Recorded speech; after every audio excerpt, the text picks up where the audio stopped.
can knock them off early. That will be fun. A night of games, and that will get us into Friday and then into the weekend with a lot of games. So a lot of football talk this afternoon. We will talk a little golf, kind of wrap up the golf season with John Goen a little bit later in the show. But, Brett, how are you this afternoon? I'm doing well. All these games matter, don't they? All of them matter, Brett, from the ones that have already happened to the last ones of the season. They all matter. The big jigsaw puzzle starts being put together. That's right, and it's glorious to watch, and we got a little taste of it over the weekend, and we'll get the real thing this weekend. And I know, I think just talking to people I know, walking around, hearing people talk. I was at lunch today with a buddy, and a couple tables around us, you could not eavesdropping, but you could just hear them loudly talking about college football and this weekend, and hey, we're going to the game, and this or that. So people are excited, and it's here, and you can feel the change in the air, Brett. It's even a little cooler today. Just the threat of football made it better, right. didn't it? Yeah, that's exactly right. So no, it's a good time. Check the bridges and overpasses tomorrow, though. Might need to. That tomorrow's supposed to be super cold. Everybody's been telling me about it. Record low high expected tomorrow. Holy cow! Across the South. Wow. All right. I mean, I'm all for it. I love the idea of a cool afternoon in August. But isn't that the biggest weather story of the year? Oh man! On August 28th, it's got to be a high of 69 or 70. Yeah, I mean it's got to be. That's crazy. Okay, because snow in January and February. Okay, you expect that. Yeah. Even as bad as the weather got in the springtime, it's springtime. Sure. You kind of hot at the golf tournament is not news. No, we always know it's going to be hot at the golf tournament. That's a given every year, no matter what. August 28th, a high of 70, is the weather story of the year. That's definitely newsworthy, I would say. Will it be treated like that? That's a good question. Probably not. All right, so let's reverse it. I think the equivalency would be, let's say we had an 85-degree high on February 22nd.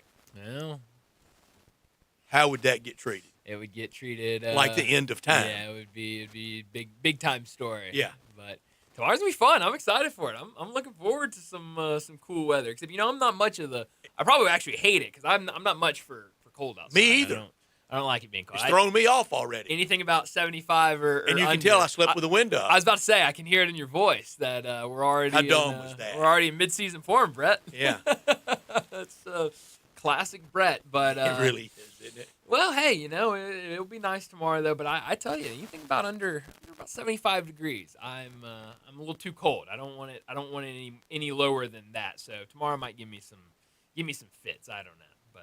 It will be fun, and all these games will be a lot of fun. It's we're still in that time of the year with college football where starters are being named. I think slowly teams are starting to reveal their depth charts. I know a couple of teams have not revealed their depth charts and won't reveal their depth charts before the Week 1 game, which other teams are having fun with that. I saw Michigan is playing, I believe, New Mexico this weekend. So try to guess the college football coach out there that seriously inquired that if they wore a certain throwback uniform that had no numbers on it, would that be legal? Current coach? Current coach. Oh, I have no idea. Try to think of maybe the most paranoid person in college football now. All of them? College football now, as in new to college football. Bill Belichick. Oh, yeah. Had his AD that's great. Call and ask the I was told this, and asked the commissioner of the ACC if we wore throwbacks with no numbers on them, is that allowed? And they said no, very much not. No, that is phenomenal. I did not know that, but yes, the more you say he's had no numbers in a lot of practices. Really, none in the spring. Holy cow! Wow, I did not know that. Well, he's part of this issue. He finally announced the starter today. Gio Lopez will be their starter at North Carolina, but because he and North Carolina had not released a depth chart, TCU decided that they were going to black out their depth chart, and they're not going to give their depth chart out if North Carolina's not going to give their depth chart out. So, and I think I asked it with Matt Infield, or maybe with Jonah. I think it was Jonah on Monday. Yeah. So we know who runs out there first is the starter. That's right. Wouldn't it make sense? The guy that goes out there second is second. As a second string, I think that's what logically would make sense to me, at least. I don't know, But everybody's scared of man, how pouty people will get. and just all the oars now that are on depth chart. There's a team out there. I don't remember what team. Maybe Washington State. Every single That spot. every single position has an oar listed. There are no starters listed. Every single position has an oar in it. And it's quite a job out there to go to team sites and get game notes. Oh yeah, no, it really is. College Press Box charging now, no longer free. Are you serious? I went to their website for week 0 trying to find a team's game notes, and Very different. I think it's because they changed to you have to pay for it. And I was like, what? Where's all the stuff? And wow, that's and crazy. I texted the guy and he said, "We're not giving it away anymore." You're like, maybe we worked something out. I don't know. But Well, he asked me. yeah. He said, "What can I do?" And I didn't want to mooch. I said, "No, Yeah, thanks. Yeah, wow. I'll dig around," and it is digging around. You really gotta find, search and find if you want to. I'm not mooching, and I'm not paying. No, definitely. No, I know that. I don't even. Do you have any on your computer subscription websites or anything like that? I don't even know how you do it. I was about to say I didn't want to insult you by saying I don't know if you would even know how to sign up. Did we set a North American record yesterday by 0 references on the engagement? Yeah, I think so. Yeah, it was big news yesterday. I The engagement. I love how you're posing that. I know who he is. I know who she is. Yeah. How germane was it for what we do every day? I don't think very. I mean, I think she's the biggest star in the Unquestionably. world, Yeah. so that makes it a big time story. And he he's plays obviously football. he's a Well. big name. Yeah. So I mean, I think it becomes big news. But I mean, I saw What in the world was I going to offer on their engagement? literally nothing, and that's why Thank you. I didn't Thank want to you. bring it up either because I can't offer anything on Biggest question I have is, Brian, as a show, Yeah. for me and you and Landon, whatever more we going to get the young couple? Yeah, I mean, honestly, what type of gift? Some towels? I mean, I have A salad plate and they're good china? Brad, I've only been to one wedding in my entire life, and you know very well about that wedding. Yes, yes, And so I'm not the person to ask of what to take to a wedding because I didn't even get. I actually, funny enough, so that wedding was a little less than a year ago at this point. It was Christmas time. It was around Christmas, and just a week ago, I asked Melinda, my girlfriend. I said we were talking about something. And You have a year to get a gift. Well, yeah. Well, that was where the question because we were talking about someone else we knew got engaged, and we were talking about the engagement presents, wedding presents. And I go, "Did we get them a wedding present? I certainly didn't buy anything." And she was like, "We got them a wedding present, Ryan. They got it at the wedding day, and it's good." And I was like, "Okay, well, But you got a year, You're in charge of that, according to so- Miss Manners. Okay, well, I had no idea about the wedding gift, but no, I don't think anything I even have to offer to them would be a good wedding gift. They'd probably just laugh at it and be like, "Oh, okay." I'm thank down you." to just cash for close friends. There you go. There you go. No more salad plates, no more Smart. towels, They probably appreciate that more than just cash. some of the things that I've seen given as wedding gifts. But no, I was watching, or maybe it was on ESPN, and on the bottom, I mean, breaking news: Taylor Swift and Travis Kelce are now engaged, and I was like, "Oh my god!" Did you see how the CBS White House reporter treated it? No. Her name is Olivia whatever, something another. I'm not kidding you. Her reaction would not have been any more awestruck had it been thermonuclear device set off over North Korea. Wow. Okay. That was, I mean, that's Brett. That's Taylor Swift. Those are the Swifties for you. I mean, and so they interviewed her why that reaction, and she Yeah. is okay. That's fine. Swiftie. No, Swifties are different. I don't know if you saw the numbers that the podcast did when she was on it with the Kelsey brothers, but I mean, it was nuts. I mean, the biggest podcast ever. What was because the Taylor story we Swift were was on talking there. about the other day that I missed? That I was completely. Oh, Tommy Fleetwood's. Oh yeah, The yeah. I've missed it I on think- this I think too. You missed it on Travis Kelce. I did see this, and I thought this was interesting. But best of luck to him. Sure, no, I wish him all the luck in the world. I have nothing more to offer on them getting engaged, but I wish him the best. I did see though on social media there's just a random couple that posted a picture 5 or 6 years ago on Instagram, or maybe 3 or 4 years ago, but well before Taylor Swift and Travis Kelce even knew each other, and they were at a Halloween party, and everyone was dressed up. and this couple came as Travis Kelce and Taylor Swift, and they were like, I don't know in what the caption was like. I don't know in what world Travis Kelce and Taylor Swift would even be in the same world together, but in this universe, they're married, and now they're getting engaged. So it was like everyone was like, "Oh man, you got some sort of powers Saw that the we future. need to maybe look into you." Do they do football picks?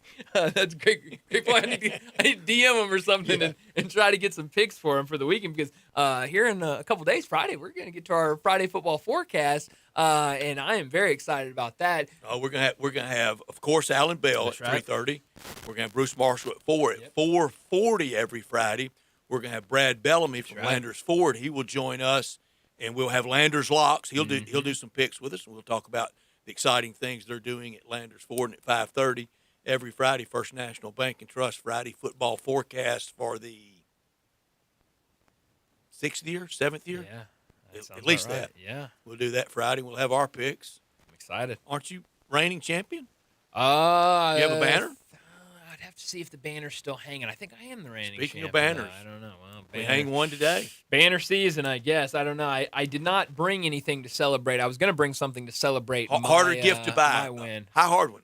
Harder gift to buy. Congratulating John on the golf picks. Oh. Are the future Kelseys? John, for sure. John's going to be insufferable at 4:30. I don't think so. You don't think so? I think he's going to be very above the fray. And I don't want to try to find our text messages from the weekend with John, but I'm pretty sure. wasn't a good start. I'm pretty sure he came after us about not referring to him or not congratulating him as the champion. And I think the tournament had just ended. Like, the tournament had been over for about 5 minutes. And I'm not mad, because when you're away, it's kind of too bad. But I understand. I got knocked around last week pretty good. Well, look, I'll let John tell that story. I don't know. As your co-host, I would never knock you around at all. But no, we're gonna have fun at 4:30 with John going, and hopefully he's not as insufferable. Ryder Cup as I think announcements he will. today. Yeah, how are you feeling about Team USA? I was surprised. I was surprised that Captain Keegan Bradley did not select himself.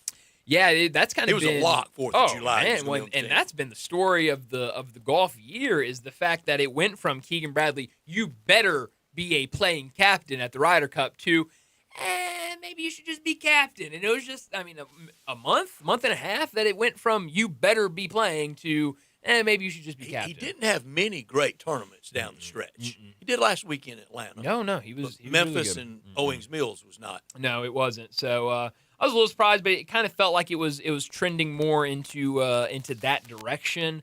So I'm not super surprised, but some of those guys that are on this team, Xander being an automatic pick, he's been terrible. Ben Griffin. Now Ben Griffin's been awesome. It almost feels like we've been trying to bidding war to get Ben Griffin as a pick the last month or two. So he'll be fun. Whether he did select himself and now that he hadn't, if we win, who cares? Yeah, that's right. No, if the United States wins, if the United States loses, everything's going to be circumspect. Oh yeah, no, it absolutely will be. But it'll be fun, and I don't know, man. If you just casually watch golf, I think you can look and see that Europeans have some really good golfers on their side. So I don't think it's going to be easy, but hopefully being on your home soil, that will help a little bit. Well, we've got a busy show today, so let me set it up before we get to top and not top story of the day. 3:30, Coach Tommy West, he'll join us. We'll talk some college football. We started our weekly visits with Coach West last week, but now we'll be able to preview some of these Week 1 games, get his thoughts on what happens this weekend around the world of college football. 3:45, we'll get to some wins and losses. We're starting to wrap up the W's and L's as we're getting towards the end in both the SEC and the American. So at 3:45, we'll get to Navy and FAU. So we'll knock out a couple teams in the American. 4 o'clock, David Cohn, the co-host of Crane and Company. He'll join us. We'll talk some college football with him. 4:30, John Goen from Timber Trust.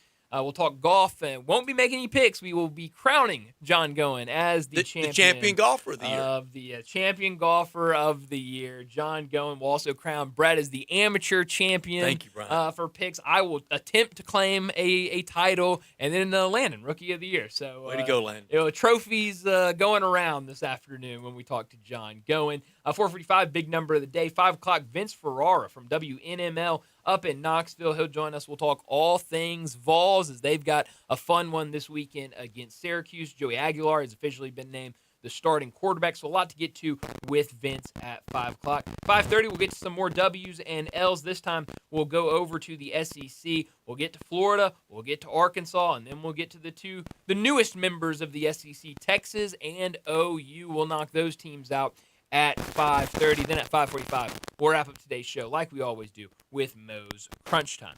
Well, let me remind you, we're in our Family Leisure Studios where family and fun come together, and Family Leisure needs your help to clear out the warehouse. All in-stock patio furniture up to 60% off, and 4-piece deep seating sets only $999. Chase Lounges, buy one, get one half off, and all Polywood furniture now 20 to 30% off.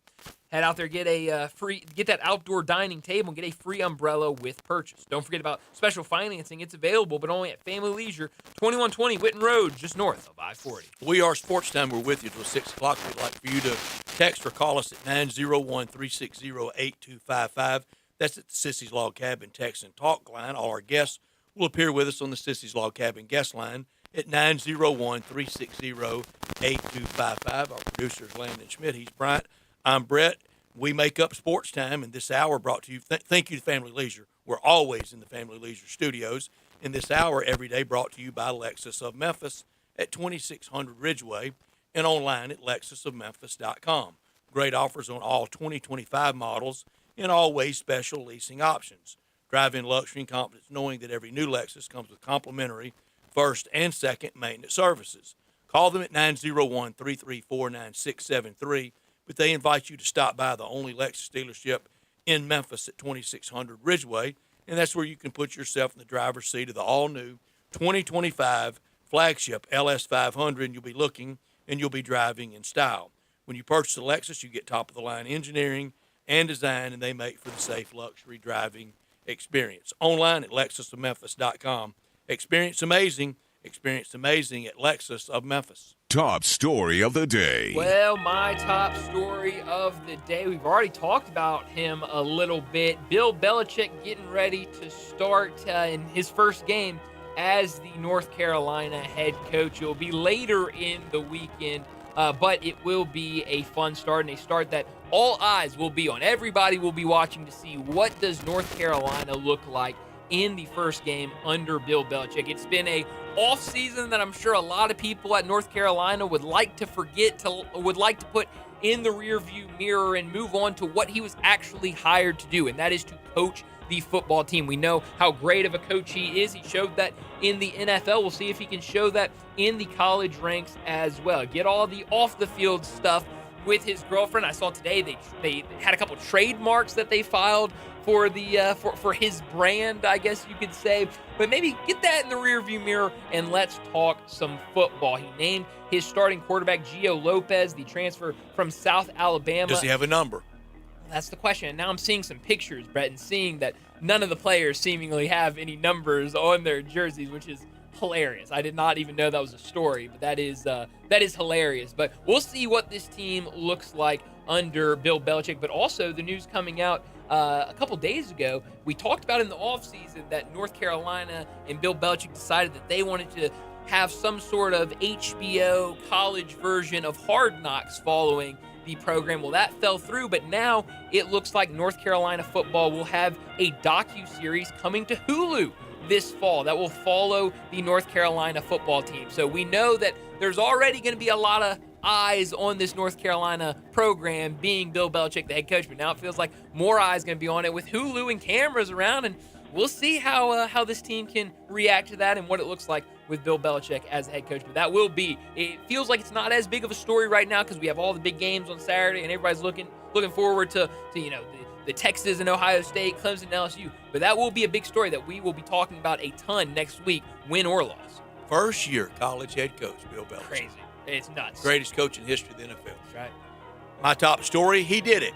Or he didn't do it. U.S. Ryder Cup captain Keegan Bradley did not name himself to the team. He would have been the first playing captain since Arnold Palmer did it in 1963, so 62 years ago. And if he didn't do it, then we're probably not ever going to happen. The Palmer record will stand a long, long, long time because coming up, it feels like Tiger will be captain in 2 years at the Ryder Cup over there. Well, we know his playing days are over. Then you'll probably get into older players. It probably won't ever be this close to someone even being attempting it. If he had played his way on it, well, then he plays his way automatically on it. He says he had decided a while ago.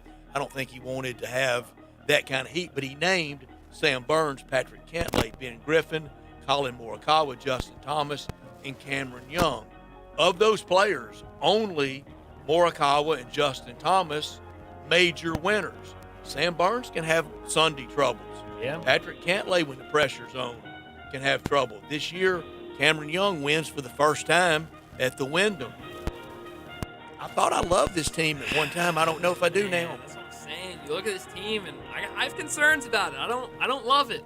But, I don't either. Maybe that home course advantage, I guess you could say. Maybe that will pull it through for the American team. Not top story of the day. Well, my not top story of the day, I actually have two small not top stories of the day because I just saw this looking for this story to reference from Jonah Dillon, but he put out just a little bit ago that Memphis, the line has been set for their opener against Chattanooga. Memphis opens as a 27.5-point favorite over Chattanooga. So, Brett, I'll put you on the spot right now. Who are we taking? 45-10 Tigers. All right, take the Tigers, minus 27.5. So we do have a line already out there, and Vegas thinks it's going to be an easy Tiger victory over Chattanooga. But the other story, and it's something that a lot of people were excited about going into the NFL preseason, about these former Tigers that had made preseason squads, that made training camp rosters. Jonah Dillon did a great job keeping up with all of this and following along and looking at the guys from Memphis that have made 53-man rosters. And Memphis Football actually posted this as well on their Twitter. Calvin Austin III with the Steelers. Tony Pollard with the Titans. Jake Elliott with the Eagles. Dylan Parham with the Raiders. Bryce Huff with the 49ers. Antonio Gibson with I believe he's with New England now. Kenneth Gainwell with the Steelers. J.J. Russell with the Cardinals. And Patrick Taylor Jr.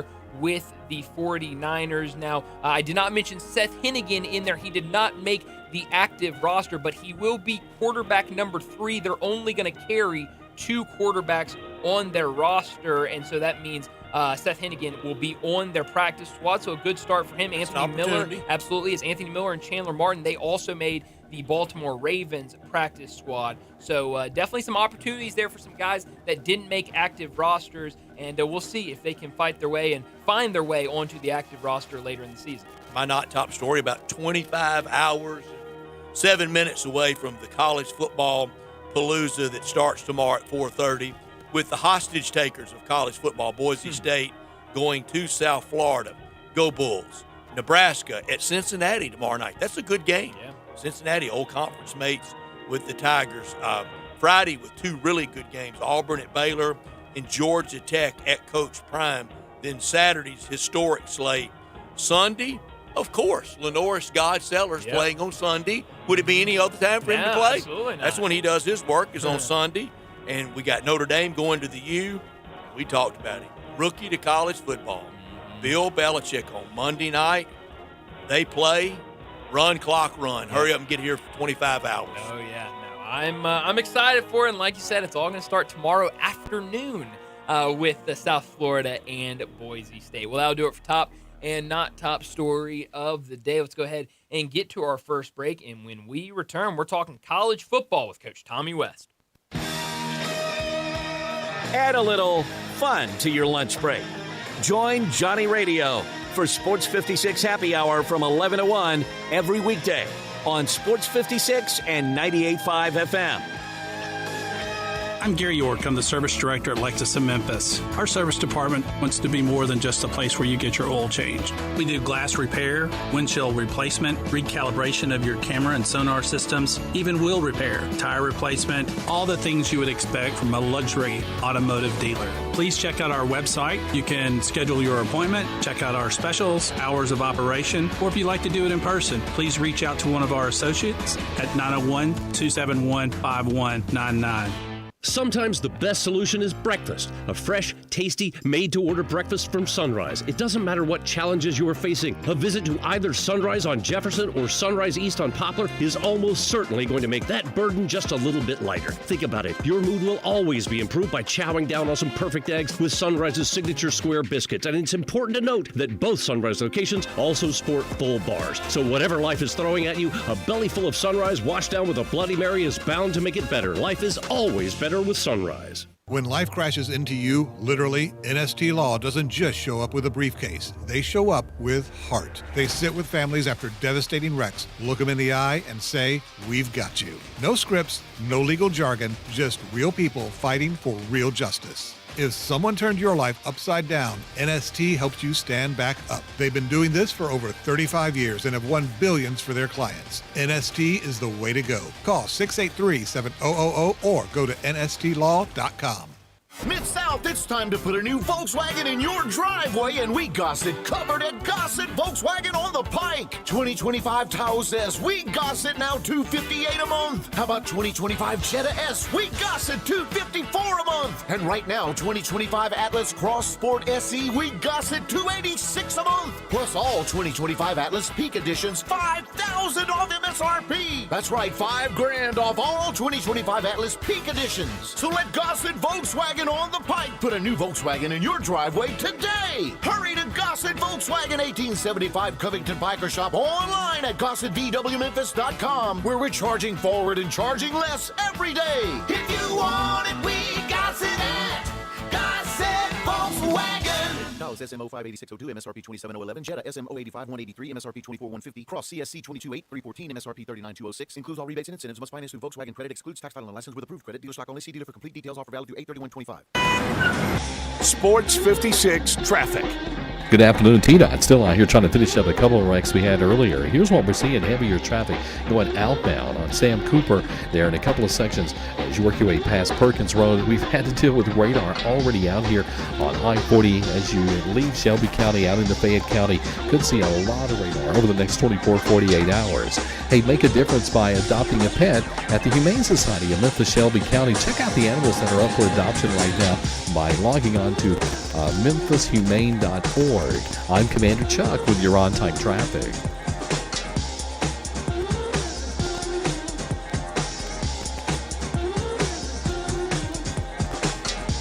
Now back to Sports Time on Sports 56 and 98.5 FM.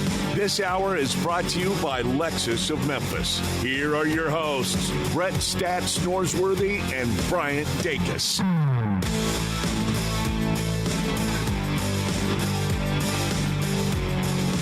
Welcome back into Sports Time. Bryant and Brett with you, and we got to talk some college football. And joining us now, our coach, Coach Tommy West, joining us to talk some college football. And Coach, it's officially week 1. It's here, week 0. Last week was fun. Anything that jumped out to you in those games last week, other than just the fact it was not fun? Really. No, yeah. Not really. I watched a little bit of Kansas State and Iowa State, and to be honest, kind of got bored with it and put it up. And I'm looking forward to this week, though. Yeah, I thought the weather and the playing conditions over there, Coach West, took a lot of the pizzazz out of it. It did, and it just kind of, I don't know, it's just kind of a boring deal, and then it turned into a defensive game, and I don't know. I mean, I never could get into it. I couldn't either. I couldn't tell about either speed, and it didn't look that physical to me. So I look around the college football map this weekend, and a lot of these games we're going to talk about, you were there. How come you never got at Memphis an opener like Tennessee, Chattanooga? You either had Ole Miss or going to Oxford. What's the deal? It was almost every year. I don't know. I think, well, they've got some money now. We were trying to make money when I was there.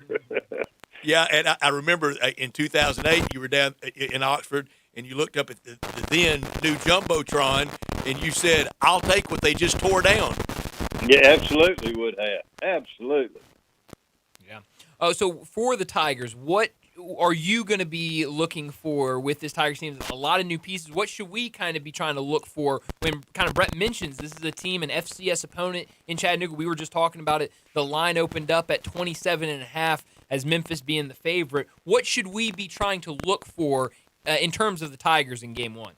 the consistency of the quarterback. That's Memphis has had a great run. I don't know of many teams that have had better run at quarterback than Memphis has. They've had really, really good quarterbacks for the last probably 10 or 12 years. And it'll be how well their new quarterback plays, I think, will determine it. But that's just consistency out of the quarterback, manage the game, run the team, and don't turn the ball over. Coach West, in August, or I don't think you do it game week, you tell me, do you have that meeting with your staff that you ask them, tell me the truth, linebacker coach, what do we really have there? D-line coach, you had Coach Rumpf, a lot. Tell me what we have there. All the position groups, do you have that, or do you have that before camp? No, I had that right at the end of camp, right before we broke camp and started for the first ball game, started preparation for the first game. And then that's when we'd always sit down with our personnel. And now you go over personnel, I won't say daily, but every second, third day, you're going over your personnel just to make sure and talk about them. But then at the end of camp, you're going to have, hey, where's the third guy? In other words, if you're looking at two linebackers, I want the top two at each position, and then give me the fifth guy that can be a third either side. Who are they? And then that way you can know, okay, here's our strengths, here's our weaknesses, and now how are we going to play to our strengths and try to play away from our weakness? What did you find harder to do as an assistant coach, being honest with that head coach? Are you being the head coach and you're expecting honesty from your assistants? What was harder to get? Being an assistant coach, and I tell you why, because you get you kind of get one-sided sometimes towards certain players. You can always say you try to be as fair as you can, but I mean you like some guys more than others. I mean it's just natural with people. I mean there's some people you meet you like more than you, and you get attached to players that way sometimes, and you may not see, they may have some faults that you overlook and don't see. And so that's why I think it's good to sit down and don't wear your feelings in there on your sleeves now, because we're going to talk about them the way we all see it. Yeah, let's all be adults. Did you ever, as a head coach, have to tell the assistant, I know you like 55, but I like 54 better, and 54 is playing? Yeah, yes, I've done that. On a lot of, not a lot, but on different occasions. And I think that's what you have to do, and because you're the one that ultimately it's going to come down to. I always used to tell them, I say, guys, sometimes you don't see it, but I mean, I'm the guy that's got to go across the hallway there to the press after every game, and to the AD, and I that's right, and on Monday to the AD. But and I want to know, hey, if we're not good enough and we're getting beat, we're playing the right people, we're playing the best we got, then that's fine. I don't mind doing that.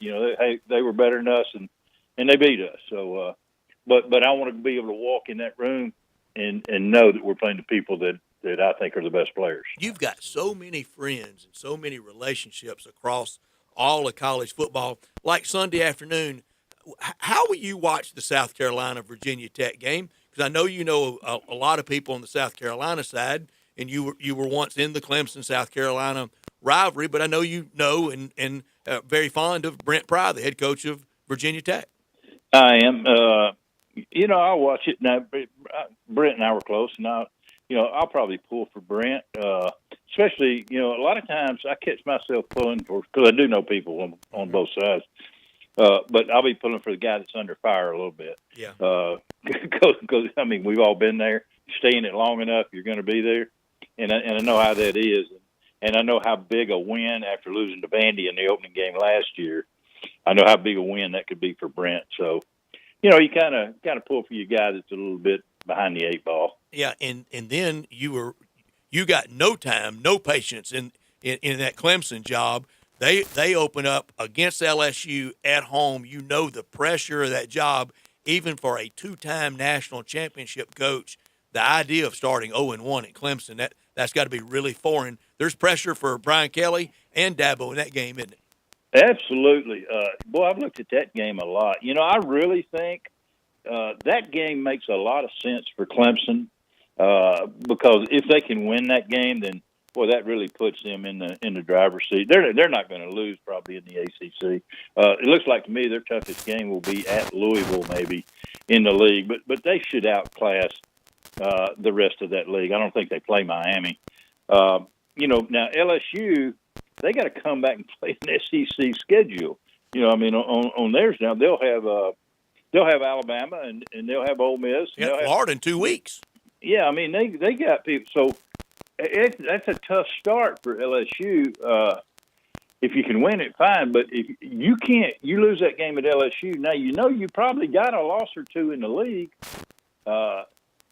unless you're just outstanding. I mean, that to me it makes more sense for Clemson because Clemson can lose this game and still get in the playoff. Do you want to settle what's the real Death Valley, Clemson or LSU?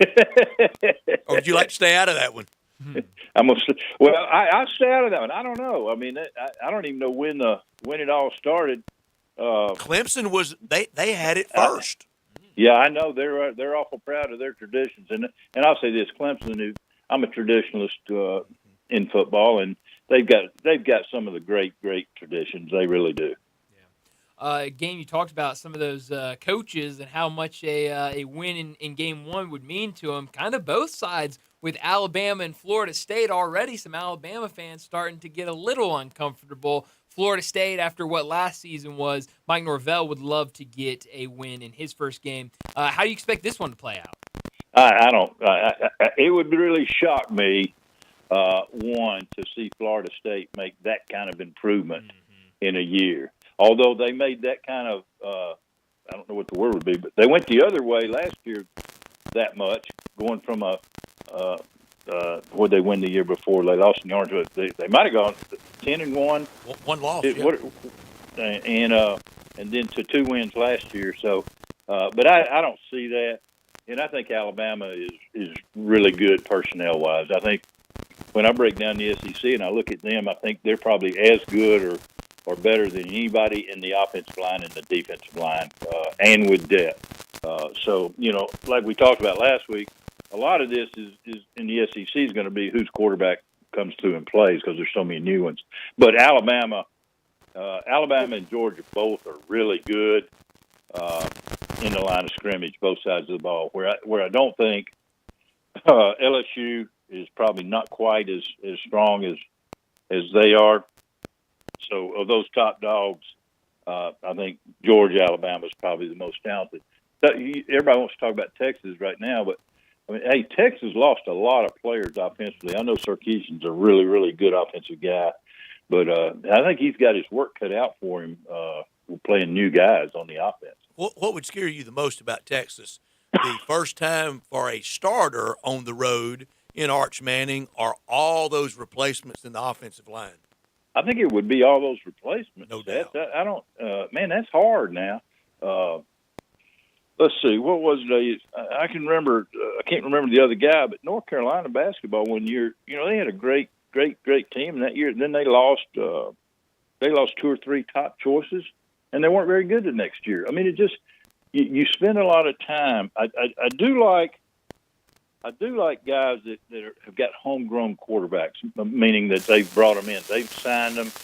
They've brought them in. And it's funny because Texas, Georgia, Alabama, LSU have those guys. They've got their guys that they pick as their quarterbacks. And so we'll see which one of them turns out. I think we know Arch will do great.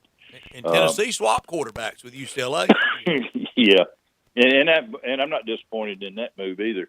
It's funny about them now. I'm not as worried about the quarterbacks as I am the running back. I mean, I don't know. They're going to have a tough time replacing that running back. Yeah, Offensive Player of the Year last year in the SEC. Yeah, I mean, he was I kept saying this is the most underrated guy. Everybody wanted to talk about the quarterback. Man, that running back is what's making this guy as good as he is. I didn't think he played great last year, the quarterback, but that running back took the heat off of him now. Yeah, he was phenomenal. We'll end the weekend, a long weekend, Monday night with TCU in North Carolina. It'll be Bill Belichick's first game as a college head coach. How do you think he'll look moving from the NFL to the college ranks? Oh, I think he'll do okay. Again, I'm not overly familiar with their talent level, but it doesn't matter. And I know Coach Belichick's won all those Super Bowls and all those games, but if he's got enough talent, he'll do well. If he doesn't, then once he lost Tom Brady, he didn't do so well at the Patriots either. So again, we talked last week. It's about players. I mean, football coaches get way more credit than they deserve and way more blame when they lose than they deserve. This is a players' game, and he'll do well if his players are good enough. Yeah, Tom Brady can cover up a lot, can't he? Oh, my gosh. I mean, have you ever looked at the difference in the records once Brady left the Patriots? Yeah. They had a losing record. Yeah, it is. And before he got there. That's true. Yeah, it's a good point. Yeah, I mean, it's about players. I said last week, the biggest thing to winning football is talent level and scheduling are the two biggest factors. Then you can go into, how healthy can you stay throughout a season. But your talent, players, and schedule. That's how you win games. Absolutely. Coach, do you have a prediction for national championship game and national championship winner? Well, I tell you, I look at it. I'll say this. If Clemson gets past LSU, then they'll have a chance to make a really good run just in their league, because to me, that league's not very good. Everybody's talking about Penn State, and I can see why. They've got a lot of people coming back, including the quarterback, and they go to Ohio State, and they've got Oregon at home, and that's about it for them. So, I mean, they got a chance to really put up some numbers. Cal Texas got the schedule they got. I don't know. I mean, to me, they go to Ohio State, and they're at Georgia. And other than that, I don't really see one that if they're what they're supposed to be. I mean, they get all. To me, the last four in the league are going to be Vandy, Arkansas, Mississippi State, Kentucky, and they've got all four of them on their schedule. So, Coach West, we like calling it Greg Sankey's welcome to the SEC for Texas. Well, I tell you, you hit it right on the head. I mean, when I look at this, I mean, they got Florida, Oklahoma, Kentucky, Mississippi State, Vandy, Arkansas, Texas A&M. I mean, they got a chance to run that. So again, if they can pop up there at Ohio State and get a win there, of course, Georgia will be tough. Georgia's interesting to me with the quarterback situation. I have not been sold on Gunnar Stockton. So we'll see how it goes. But the little bit I saw of him, he's going to have to throw the ball a lot better, and Kirby's going to have to have. I think he's going to have a lot more confidence in him throwing the ball. He wouldn't let him throw it in the championship game, and he's going to have to. I think the days of being great on defense and playing special teams and winning games are about over with now. You got to score points now to win. Coach, I've joked. You know what 31 gets you now? It gets you beat 34-31. That's well said. I mean, that's the truth, though. It is. I mean, you felt real good getting 31. That's right. You got to put money in the bank now. It's different. It's a different game than it's been. And the rules have kind of helped make it more of an offensive game. You can't hit them too hard anymore on defense, or they'll throw you out of the game. So anyway, your timing. Imagine playing tight end now, Coach, when you run down the middle of the field and they can't be flying at your head like a missile. Yeah, and they actually throw the ball to tight end now. Yeah. They made you an extra tackle mostly, didn't they? I was born way too early because I never thought about that. But I was looking at Dabo's salary today of $11 million something a year, and I thought, gosh almighty, I was way ahead of Give me 1 year of that, and they can run me out of town. Well, Coach, it's gonna be fun to watch all these games this weekend. We'll talk about them all next week. Thanks, Coach. All right, thanks for having me. Thank you, Coach West. Coach. All right, Coach Tommy West, who we just love having on, and the reaction we know it. People love hearing him, and we said it a million times. He's fun-loving, he's relatable, great storyteller, and really smart. A real finger on the pulse of the game, then and now. And he did miss out on playing tight end. Can you imagine playing it now? You can't get hit. No. Just catching passes. You're the biggest, fastest, most athletic guy out there. And he was. Then. He was that good. I mean, it feels like if you're that size, you don't have to be an offensive lineman down in the trenches. You can just go out there and make catches and score touchdowns and be the best player on your team, not get in touch. Pretty good deal. Coach Tommy West was on our Sissy's Log Cabin guest line. In Sissy's Log Cabin, they are the official jeweler of the hometown team, the Memphis Grizzlies and the Memphis Tigers, in that great location at 4542 Poplar. At Poplar and Perkins, Bill Jones and his great team, part of the fabric of the community. Saturday out at the stadium, you'll see ribbon boards and you'll hear and see the advertising of them supporting the Memphis Tigers. The Tigers and the Grizzlies, they're big supporters of, and on Monday, we'll look back at the weekend in the SEC. That'll be brought to you by Sissy's Log Cabin.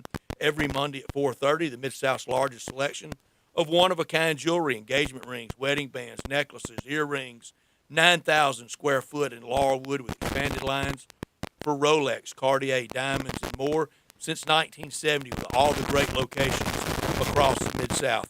Sissy's, they offer a selection of diamonds, estate jewelry, and fine gifts. Official jeweler for the Memphis Grizzlies and at FedEx Forum with the floor seat lounge. Unsurpassed value, exceptional service, expansive selection, and an extraordinary shopping experience, because life's too short for ordinary jewelry. Well, let's get to another break. When we return, we got to get some more wins and losses. We'll go to the American. We'll knock out Navy and FAU. That's next on Sports Time.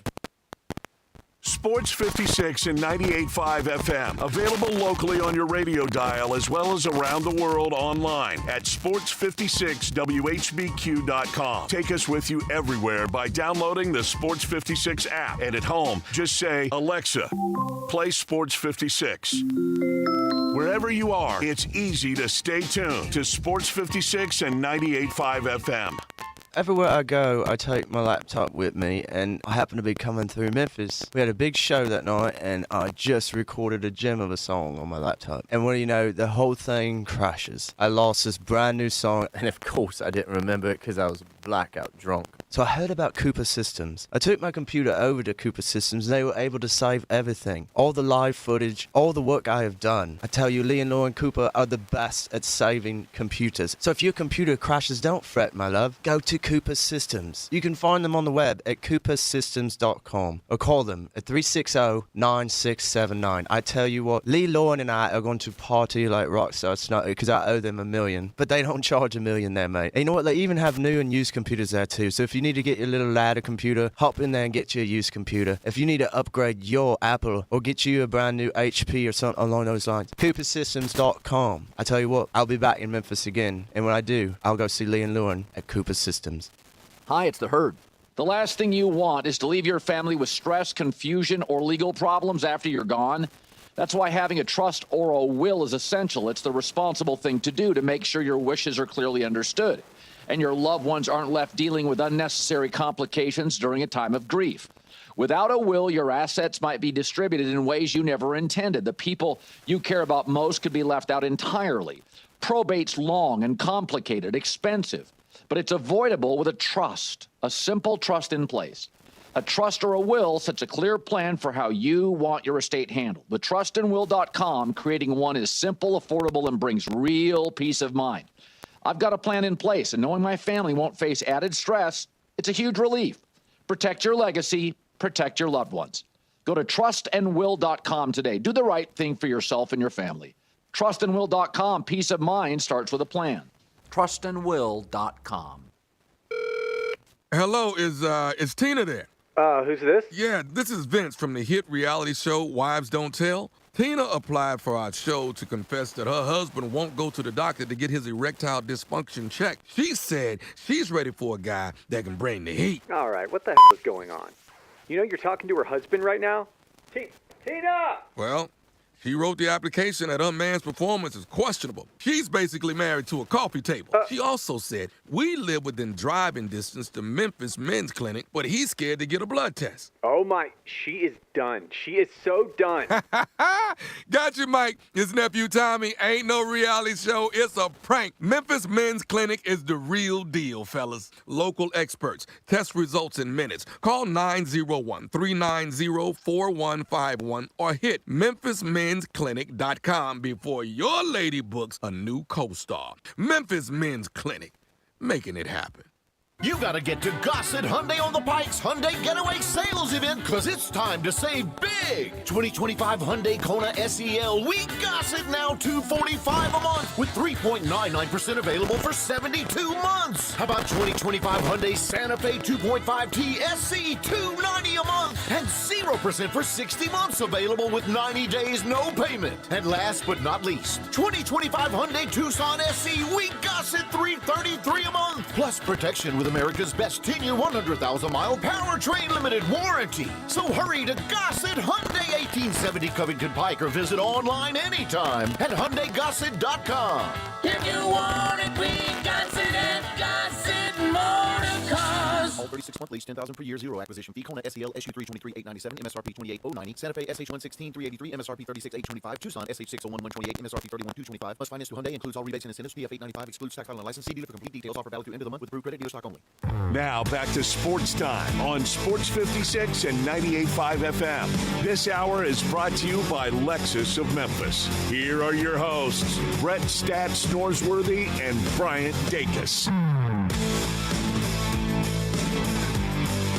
All right, well, we have to knock out two more teams in the American. We'll get to some SEC later in the show, but right now we got to get to Navy and FAU. I got one of these teams doing pretty good. I got the other not so much. Who wants to start us off?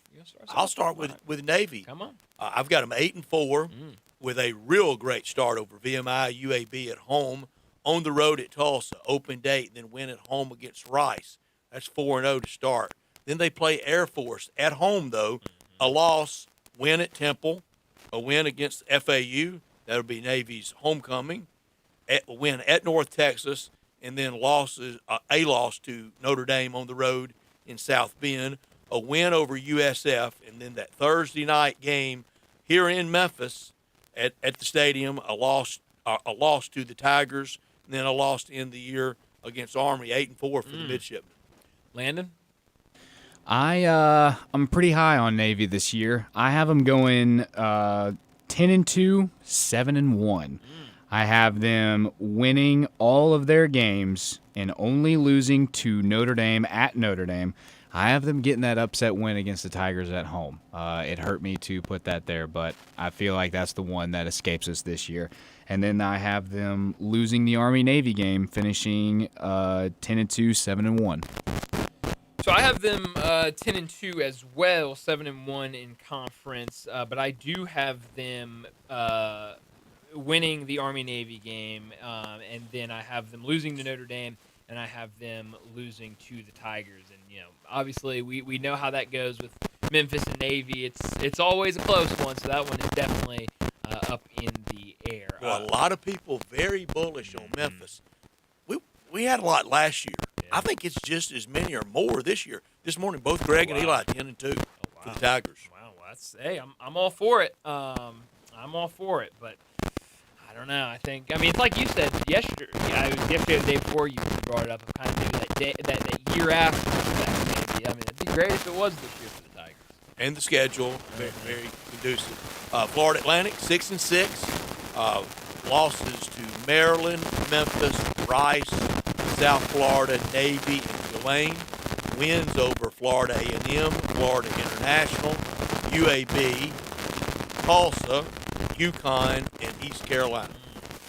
I have them 4-8 this year, and this is FAU was kind of the team in the American where it just kind of fell out to be a pretty bad record when I didn't even really mean for it to be. I was kind of doing all the teams around them, and next thing I know, I was getting to FAU, and I was like, oh man, there's a lot of losses that I've already chalked up for other teams in the conference on here. But I have them 4-8, and I'll tell you, Brett, the last game that I decided for FAU, and it took me forever to decide this one, was the Memphis game, because it lines up perfectly for FAU, and it lines up pretty bad for the Tigers for that game to be the game. For Memphis, you've got at Georgia State, at Troy, you're back home against Arkansas, and then you have to go back on the road against FAU. For FAU, it is three non-conference games. Then you get an off week to get ready for Memphis. Get prepared while they're playing this big-time game against the SEC team, and then you got them at home. I saw Jonah Dillon kind of also point this out in one of his stories the other day of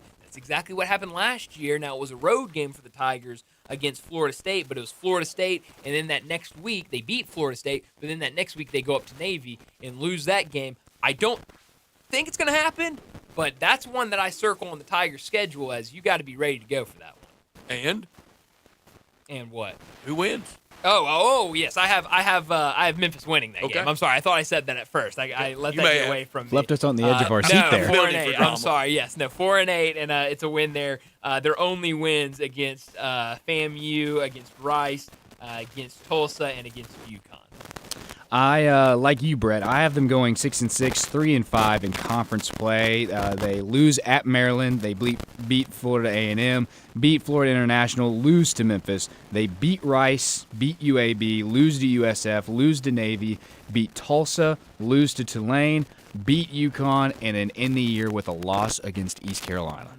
All right, I like the it. job Lane Kiffin said was the best job in the country. Yeah.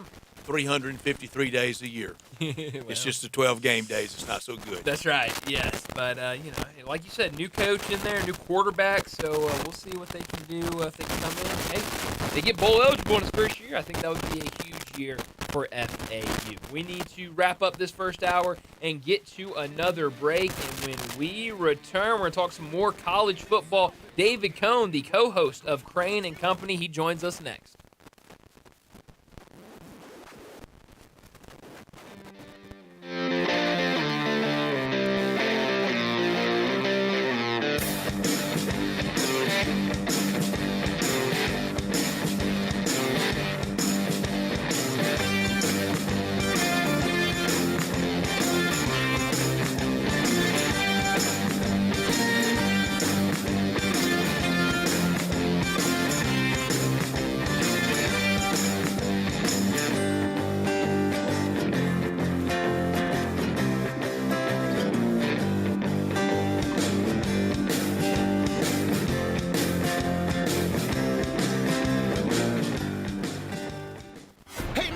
If you're looking for a new ride at a great price, you know we got it at Gossett Kia on the Pike, and they all come equipped with Kia's 10-year, 100,000-mile powertrain limited warranty. 2025 Kia K4 LXS, we got it $185 a month, 39 MPG highway. How about 2025 Kia K5 GT line, we got it $245 a month, and 2025 Kia Sportage LX Hybrid, Gossett Kia on the Pike's got it at $295 a month. All $49.99 due at signing, 24-month lease. As for Bobby J, he'll put you in a new Kia today. Hurry to Gossett Kia 1900 Covington Pike or online anytime at KiaCovingtonPike.com. If you want it, we got it at Gossett Motor Cars. K4 LXS SE 177-230 MSRP 24,465. K5 GT Line S5 313320 MSRP 29,780. Sportage S7 21,7285 MSRP 32,810. Includes all rebates and incentives. Must finance through KFA. Excludes TTNL with approved credit dealer stock only. See dealer for complete details. Offer valid through 9/2/2025. Getting engaged is one of life's most spectacular occasions. And when you find your ring at Sissy's Log Cabin, the promise of a lifetime begins with our promise to always provide unmatched quality, superior service, and brilliant natural diamonds. Find your dream engagement ring, wedding bands, and more when you shop sissyslogcabin.com or stop by any of our 7 locations. Begin the rest of your lives brilliantly. Only at Sissy's Log Cabin, because life's too short for ordinary jewelry. At Jason's Deli, when you're dining in or picking up curbside, you can expect wholesome food and no surprises, just delicious sandwiches, crisp salads, and quick quality meals made with the freshest ingredients and no artificial trans fats, MSG, high fructose corn syrup, or artificial colors and dyes. Around here, a lot of thought goes into what we put into our food and what we take out of it, because you're not just taking a bite, you're getting a taste of who we are. New items are constantly being created to expand our menu for all tastes and special diets with vegan and gluten-free options available. Convenience and on-time delivery you can count on. It's just a click away at jasonsdeli.com, so whether you need to feed 5 people or 5,000, the team at Jason's Deli, they have the credentials and the commitment to keep you satisfied. Freshness is nearby at Jason's Deli with locations at Ridgeway in the Park Place Center, Poplar and Highland, Germantown Road in Cordova, and on Goodman Road in Olive Branch. Jason's Deli. It's wholesome food and no surprises. Sports 56 traffic. Good afternoon. A little bit more volume over here in the last few minutes. 40 going eastbound as you pass Hollywood, Warford, all the way over to White Station, trying to get south of Memphis. It looks like it's on the increase a little bit more with that volume. Through South Memphis on 55 going southbound, all the way down into South Haven, into DeSoto County. Already some radar out here, and you're definitely going to see a lot of that over the next 24, 48 hours as we head towards the weekend coming up. Hey, make a difference by adopting a pet at the Humane Society of Memphis, Shelby County. Check out the animals right now that are up for adoption. Log on to memphishumane.org. I'm Commander Chuck with your on-time traffic. Memphis's original sports station. We are Sports 56, WHBQ Memphis and W253DF Memphis. Now back to Sports Time on Sports 56 and 98.5 FM. This hour brought to you by Landers Ford in Collierville. Here once again are Brett Norsworthy and Bryant Dacus. When you hear the sound of coming, hear the drums drumming, I want you to jump. I've held diamonds wrapped in gold, but they can't beat fortunes of the soul. Life ain't been all roses, boy, I've had my share of downs, but if you don't count the money. Welcome back into Sports Time. Bryant and Brett with you, and that is our next guest, David Cohn, with the title track of his newest album, Richest Man in Town. David Cohn from Crane and Company joins us now. David, thanks so much for joining us. I know Sounds so good, we're going to talk a lot of football, but let's talk about this song. Tell us a little bit about what we just listened to. Wow, thank you guys so much for having me, and thank you for bringing up the music. It sure sounds good to hear that on radio. I bet. Yeah, that's the title track of my new album, Richest Man in Town. That's a 12-song album that I put together with Dolly Parton's producer, Mr. Kent Wells, here in Nashville, Tennessee. Really excited. I hope everyone listening out there, even if they don't love country music, I think there's something on the album that they'll really enjoy, and I appreciate you guys bringing it up. How much work went into that album, David? You know, I think about the amount of time, effort, energy, sweat that we put into that. Some of those songs are as far back as pre-COVID that I had, came up with and started to work on and tinker with, and then COVID came and all the shows got canceled. And I didn't know if I was going to play music anymore at a time when I, was trying to scale this sports show with Jake and Blaine Crane, and we were moving to Nashville. I said, I've got to get back in the recording studio at some point. Had an opportunity, really through a serendipitous opportunity with my father, making a connection here, making friends, and just talking to people to meet Dolly Parton's producer, Kent Wells. And he took a listen to some of my work tapes and said, you know what, we got to record these, man. I love these songs. And so in an industry where you hear no, no, no, or really don't hear anything back more often than not, to hear someone of his magnitude say yes felt really good. And then several of those songs on there are written as recently as February and March. I mean, Richest Man in Town, the title track, I Used to Drink, which I think is maybe the most fun song that I've ever written or recorded. Those were written in March, and we said, hey, I want to get these in the recording session that's coming up, and Kent agreed. And so you got a great mixture there of songs that I've written over the past couple years, and I hope everyone enjoys it and we can keep it going. We're sure going to play it, and we're sure going to enjoy it. And I will tell you now, I hope it ends up like this for you that it did for him. And in the origin, the early days, they were very much plucked from the country and western scene. That has a Glenn Fry sound to it, David.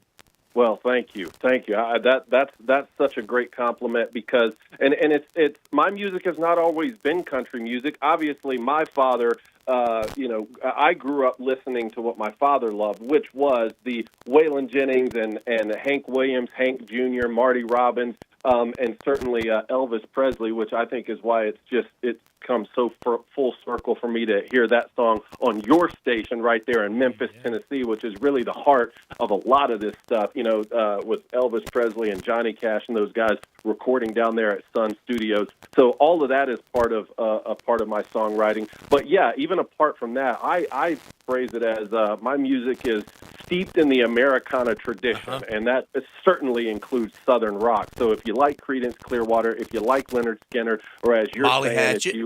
if you like Eagles, Jim Croce, even getting into Gordon Lightfoot, James Taylor Special. vibes for sure. So all of that, to me, all of that has served as a foundation, and I hope that that's represented. I wrote every single song on this album, and I really would appreciate if everyone would go take a listen to it. It's on iTunes, it's on Spotify, it's on Apple, and now it's getting played in Memphis, Tennessee, which I'm real proud of. Look at this. Look at WHBQ back to our original roots. Talking music like this, David.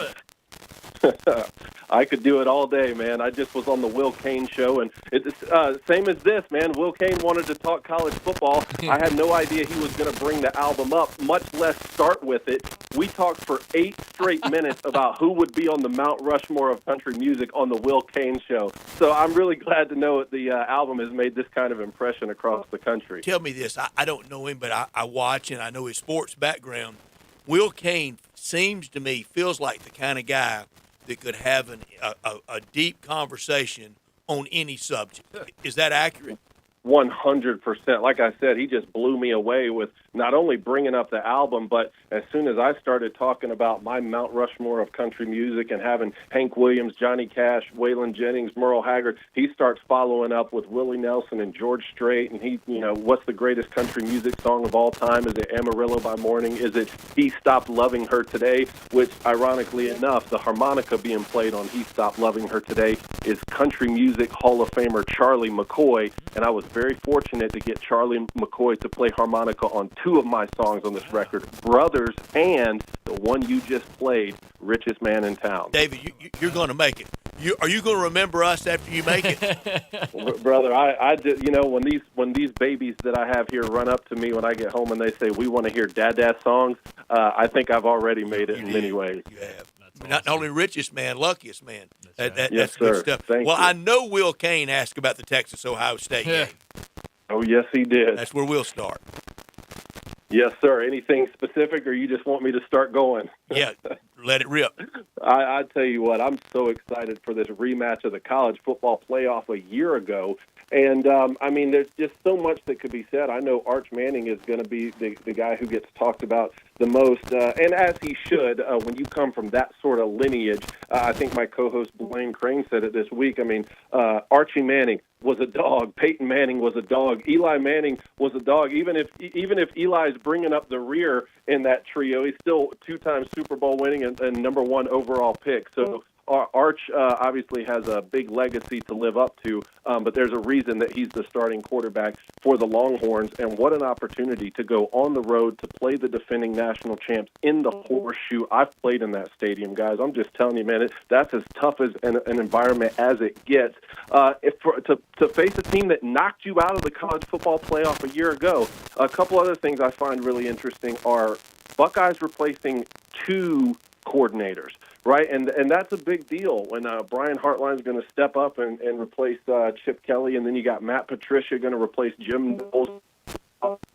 Those 2 coordinators are a big reason that the Buckeyes didn't panic after that loss to Michigan a year ago, and they were able to reel off those 4 straight wins to be national champions. I'm wondering how that changes the dynamic. Right this second as we sit here, I am taking the Buckeyes for 2 main reasons. 1, that home field advantage that I just talked about. 2, as many players as the Buckeyes lost to the NFL draft 14 a year ago, Texas lost a lot too. Now, both these programs, they're so great at reloading. I think both will reload. But at any given time, the Buckeyes could say we have the best player in college football on the field. That's Jeremiah Smith when they're on offense, and that's Caleb Downs when they're on defense. I think that those 2 players are going to go a long way. Even when they're reloading with some younger guys at those other positions, those are 2 quality guys to be able to set the tone and say, hey, follow us. We'll lead you here at home against Texas. David, last week when we talked with you, you were getting ready to give out your college football playoffs on Crane and Company, and so I didn't want to spoil anything with you. But now we know who you have winning it all. You have Penn State beating Clemson in your national championship. That's mine. And that's mine, too. I don't have Penn State winning. I have that as a national champion. I went the other way with Clemson, so all 3 of us have that same national championship. I've got Penn State winning.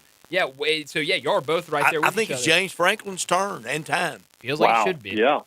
Okay, so you guys don't think I'm crazy? Oh, not so at many all. Other people, so many other people around the country are thinking I'm crazy. And again, I may have thought so 3 weeks ago. And this is what I told Will Kane when he brought it up as well, is that it's not just good enough to say, oh, here's who I think would make the college football playoff, and you come up with these teams in a vacuum. You have to go through each schedule across all Power 4. There's 808 Power 4 games. You got to X and check every single win and loss because the schedules become paramount in who's going to win the conferences and what the seeding would be in a college football playoff.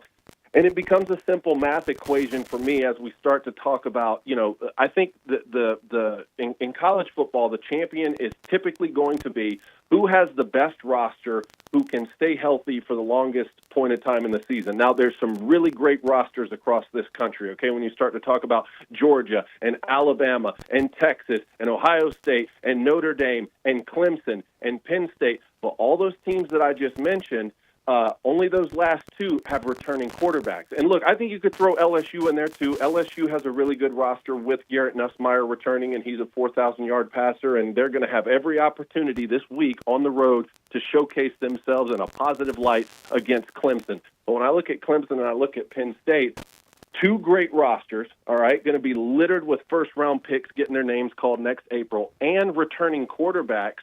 I think that more than likely than not, those two teams could meet up in the college football playoff national championship. And then I just went, I trust Cade Klubnik at quarterback more than I do Drew Aller. But again, I think there could be a J.J. McCarthy sort of season for Drew Aller with 2,000-yard backs behind him, with the Kyron Hudson kid transferring from USC to play wide receiver with that defense. And again, I just don't buy into this thing of, well, James Franklin's not going to win it because he's never won it. That's what they said about Kirby Smart, then he went back-to-back. That's what they said about Ryan Day, and he's the defending champion. So I don't want to just start panicking because James Franklin has never won a championship before. That's true of everyone until they win their first one. You had Alabama in the playoffs as well. We talked a little bit about them last week when you joined us. But, all the talk last year of that offense and the disappointing season. But Ryan Grubb is back as the offensive coordinator for Alabama after being with DeBoer in Washington. How big will he be getting him back to run his offense at Alabama? Well, my co-host Jake Crane says it's the biggest acquisition in the offseason for any college football playoff team, and I've been pushing back on that one. This is personal for me, and I will admit that I'm biased, okay, because last year's offensive coordinator, Nick Sheridan, was my college roommate at Michigan. So I try very hard not to be biased in these scenarios. I'm not going to say the guy is a great offensive coordinator just because I know him and, he was at my wedding and all this kind of stuff. But I look at the game plan that Nick Sheridan called for Alabama a year ago with a quarterback in Jalen Milroe, who was not the style of quarterback you typically want for a Kalen DeBoer offense. Look at what they did the year before when they had a true pocket passer at Washington in Michael Penix Jr., who was making 35 to 40 NFL throws per game to 3 NFL wide receivers with Odunze and Polk and McMillan and all those guys. And then you come to Alabama, and Jalen Milroe had just finished 6th in the Heisman Trophy voting. Alabama was a play away from playing in the national championship game in Nick Saban's final year. And the guy's as athletic as he can possibly be. And Kalen DeBoer says, yeah, we're going to go with this guy. Maybe not typically what I would want at quarterback, but, hey, plenty of athleticism. Let's run this 2024 experiment. And they did. And I'm looking at the game plan Nick Sheridan called for Alabama against, say, Georgia, a game that we were at. I'm thinking, my goodness, look at this. This team's going to win the national championship. They were up 28-0 at one point over the Georgia Bulldogs, who ended up winning the conference. And then, you offset that with a game like Oklahoma on the road where they don't even score a touchdown. And obviously Nick Sheridan got blamed for a lot of that. And look, they go on, they run all their starters out there against Michigan in the bowl game, and there was, 4 turnovers in the first 5 snaps or something, and it was as bad as it could possibly be. But with Ryan Grubb coming back, who decided to take the Seattle Seahawks offensive coordinator job a year ago, and now he's reunited with Kalen DeBoer. Yes, it's huge because that's a piece that you wanted to come with you in the first place, right? So I understand that tandem coming back. My problem is you're switching 2 variables. Not only are you switching offensive coordinators, but you're also switching the type of quarterback. Ty Simpson is more in line with what type of quarterback I think who can make throws typically better from the pocket, but also provides some mobility, which is a little bit more in that Michael Penix Jr. camp. So if Alabama goes undefeated and the quarterback play is far superior to what Jalen Monroe offered a year ago, everyone may say, well, that's all because Ryan Grubb, and maybe they're right, but also maybe they're wrong because you've switched another variable in the quarterback position. But here's the last thing I'll say. Regardless of who does great or what Alabama's going to do, normally when a coordinator is no longer the coordinator, they get fired. Nick Sheridan's still on staff, so that should tell you all you need to know about how they feel about him as a coach, and I think he's going to get another crack someday in the future. Who wins more games this year? Bill Belichick's Tar Heels or Deion Sanders' Buffaloes? That's a really great question. I will go with, you know what? I'll go with Bill Belichick's Tar Heels. Me too. Okay, because you got the Heisman Trophy winner for Colorado has left. Also, Shedeur Sanders got them out of a lot of trouble last year with his playmaking ability. And while I'm a big fan of Juju Lewis and a big fan of Caden Salter, who came in from Liberty, it's still a new quarterback in a new situation. I want to see how Deion Sanders and Colorado are going to respond to that, but mostly because I just think from top. Man, that Big 12, there's some really great teams over there. And I think the ACC probably a little bit more top-heavy, and I don't have the schedule right in front of me, but I think North Carolina is able to dodge a couple of those teams. Maybe they play Clemson, but not Miami or not Florida State or some combination like that. But I could 100% be wrong on this because I'm not expecting a lot of great things from North Carolina and Bill Belichick here in year one, mostly because that's not typically, even in an NIL era where you can go and get kids right away, that's still not the type of program generally that's a blue blood status football program. We think of them in basketball more.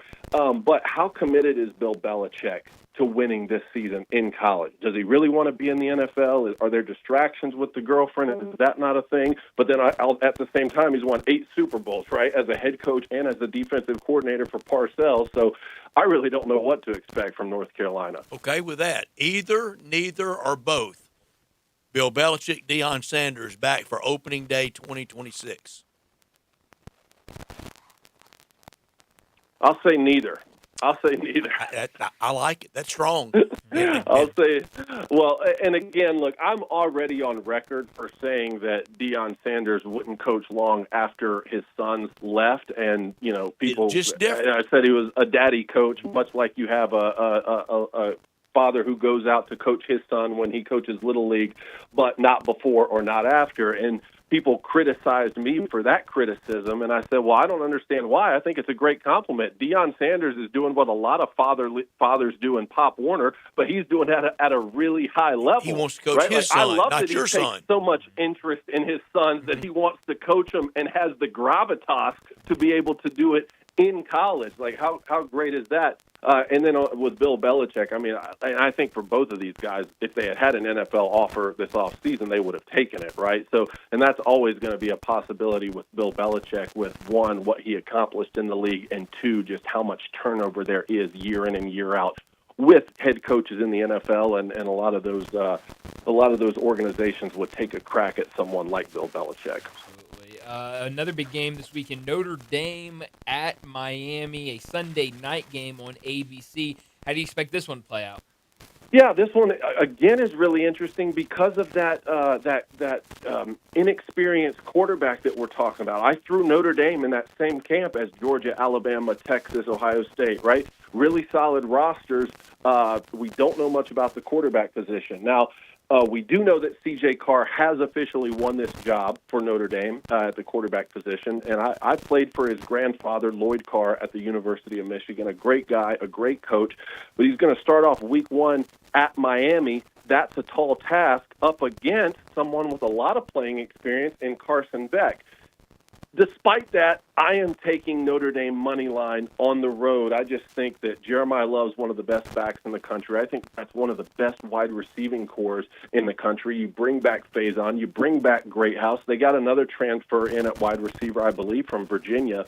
And Marcus Freeman, you know what you're going to get on the defensive side of the football. I think they're going to be stacked. I think they're going to be pinning their ears back. I think Miami's going to have a difficult time making huge explosive plays for 60 minutes in a way they were able to do with their eyes closed a year ago with Cam Ward and Xavier Restrepo. You have to remember, Restrepo at receiver is gone for Miami as well. And I just think even if you don't have to ask C.J. Carr to go win you the game, he can turn around and hand the ball off, and they're going to be able to pick up chunk yardage.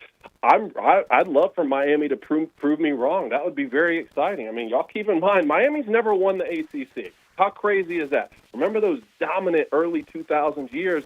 That was Big East football. Yeah. That was not ACC football, and I picked them a year ago to win the ACC for the first time with Cam Ward coming in, and I was a big believer in Restrepo at wide receiver, and even then they couldn't get it done because they were so imbalanced with their defense. It reminded me of LSU a couple years ago with Jaden Daniels, but they couldn't stop anyone. Will they be more balanced? Hopefully so, because I don't think they're going to be as explosive on offense as they were in 24. All right, give me two. One SEC, one national. If the coach would allow it, I call it the embed question. They allow you full access. You can hang with the head coach. You can go anywhere in the building.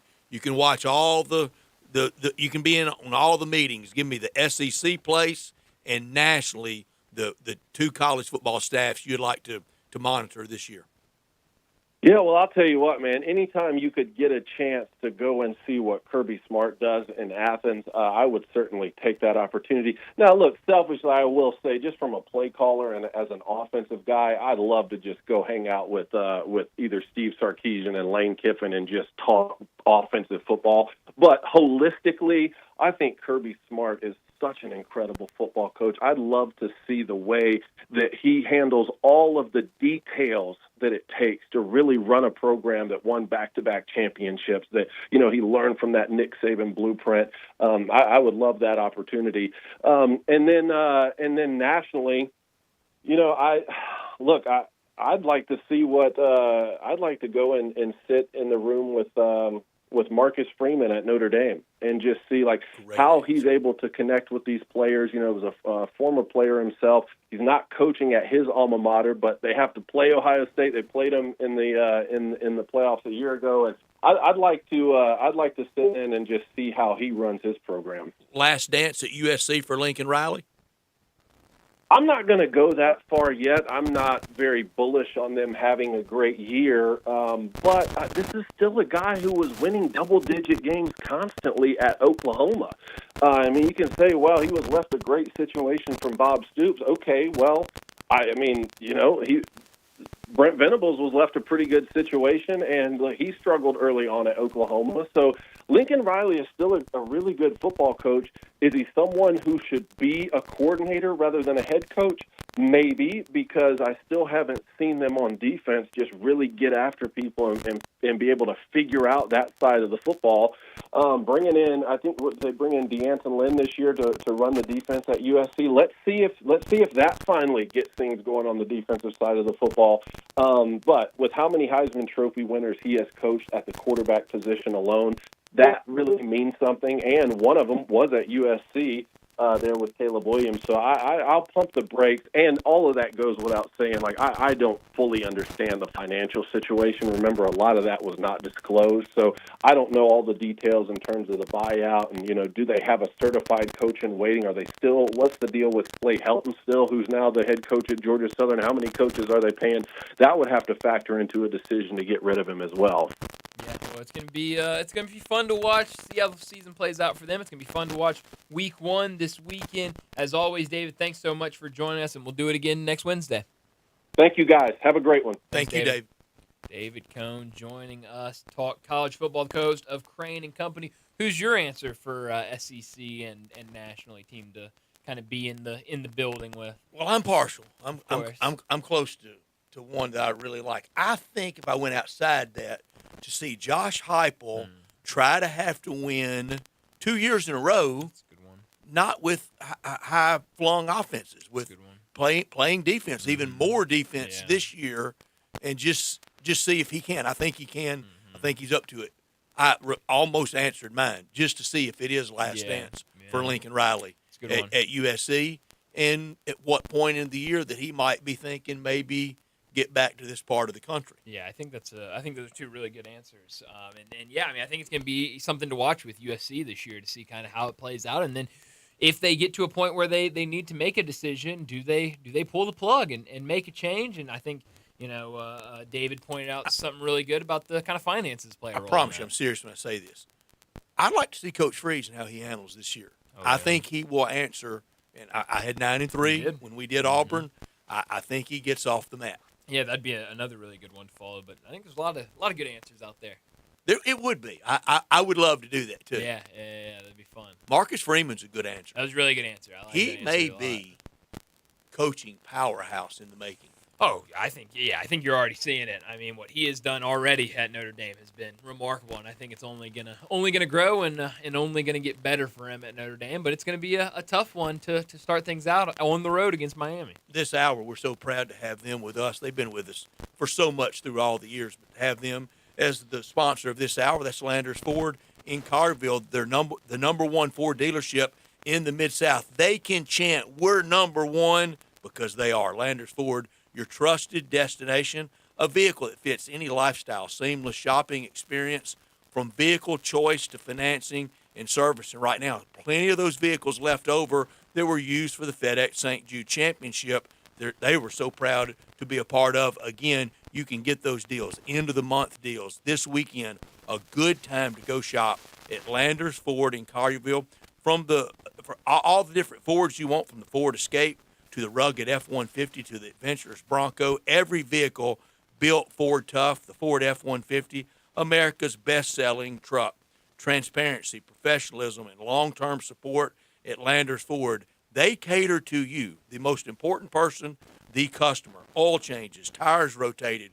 Go online and schedule when it suits you the best. It'll be done quickly to meet your schedule. Landers Ford, active in the community in Collierville at 2082 West Poplar Avenue, or online at landersfordmemphis.com. If it doesn't say Landers, you paid too much. Well, we need to get to another break, and when we return, we'll talk some golf. John Goen from Timber Trust, he joins us next.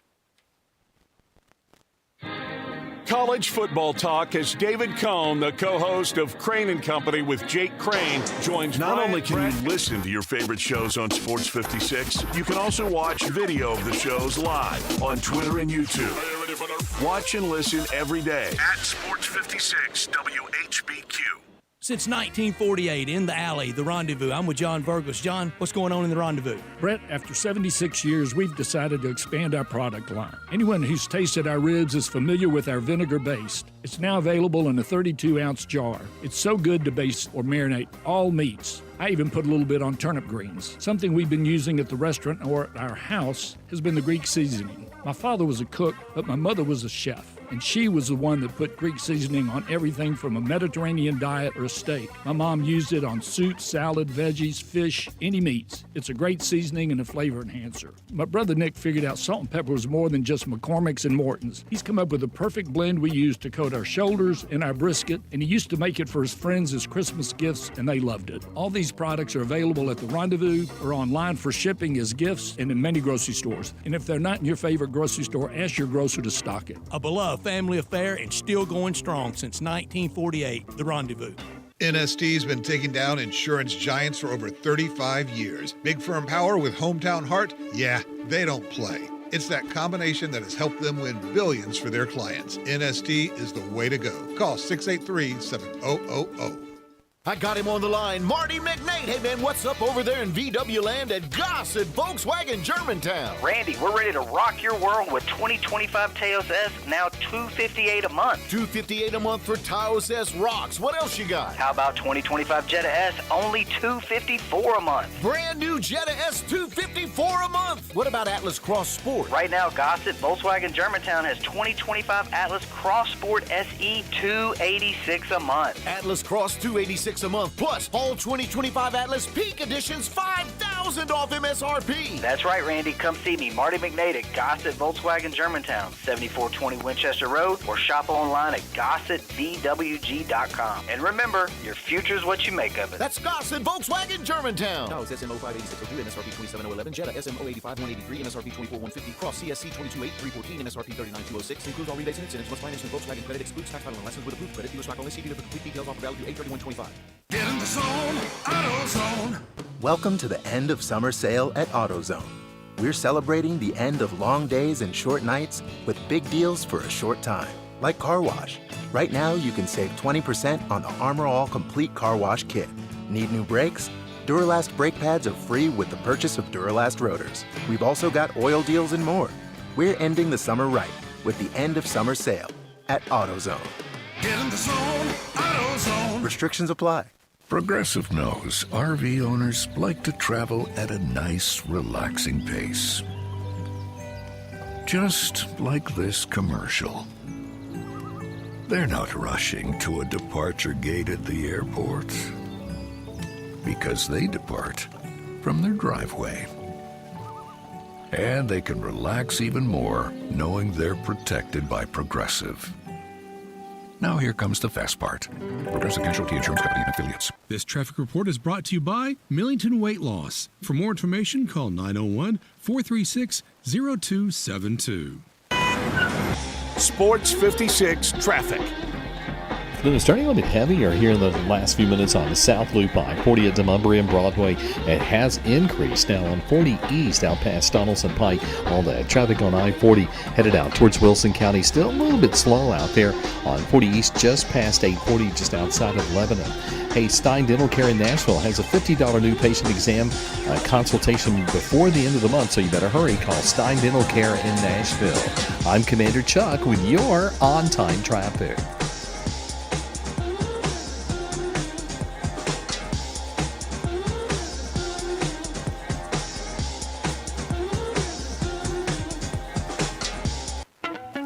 Back to Sports Time on Sports 56 and 98.5 FM. This hour brought to you by Landers Ford in Collierville. Here once again are Brett Norsworthy and Bryant Dacus.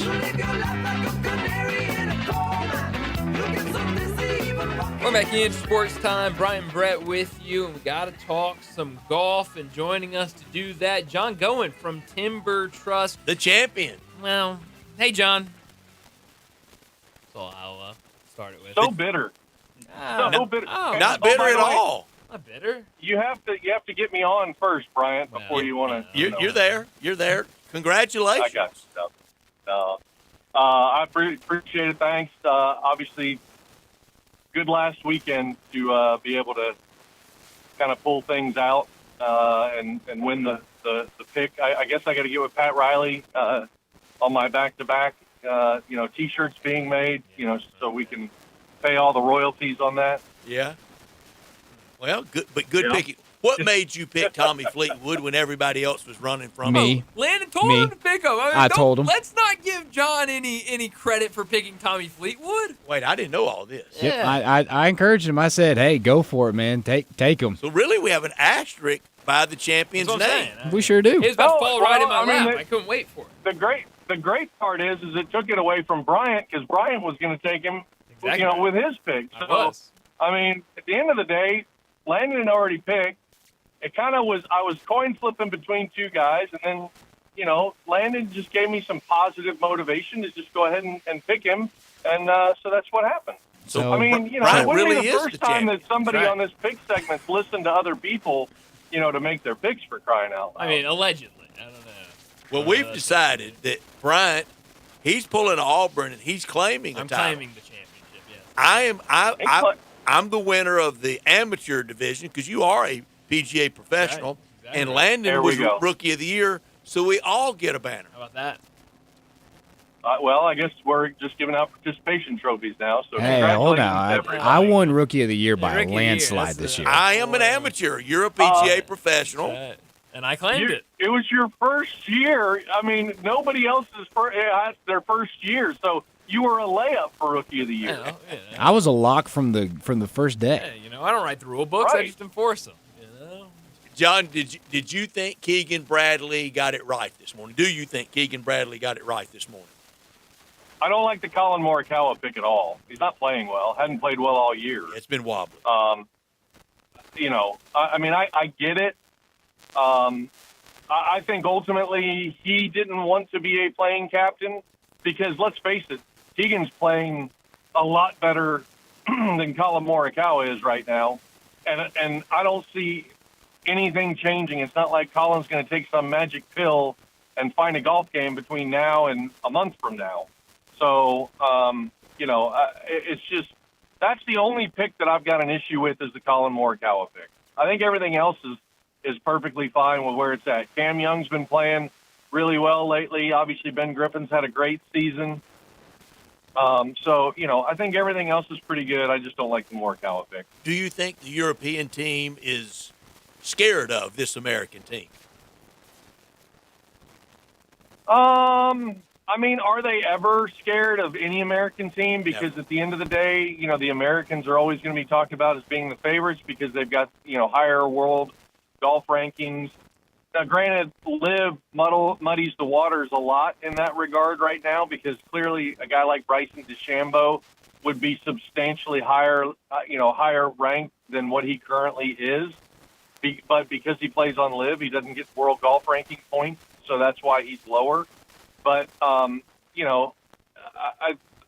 don't think the European team is ever overly concerned. They've got their plan in place. They've got the way that they do things for the Ryder Cup. It's been successful now for a couple of decades going back, and so they've got the roadmap. They just lay it out and kind of come to compete, and a lot of them become really, really, really good putters during the Ryder Cup, Rory McIlroy included. Rory can't putt the majority of the year, but all of a sudden he can find it during the Ryder Cup. Ian Poulter was the same way. You mentioned you didn't love the Morikawa pick. Who would you have put in place of Morikawa? Well, again, I know Keegan didn't want himself, but Keegan Bradley is playing substantially better right now than Colin is. I think that he would have been a better choice in that regard. It's hard to say beyond that, because what? There was somebody else, Mac McNulty or Maverick McNeely. Yeah. He would have been an option. The bench wasn't deep. No, it really wasn't. Yeah, no, it's not, and that's why you go with Morikawa if you're dead set on not picking yourself, because Morikawa's got experience. He's been there before.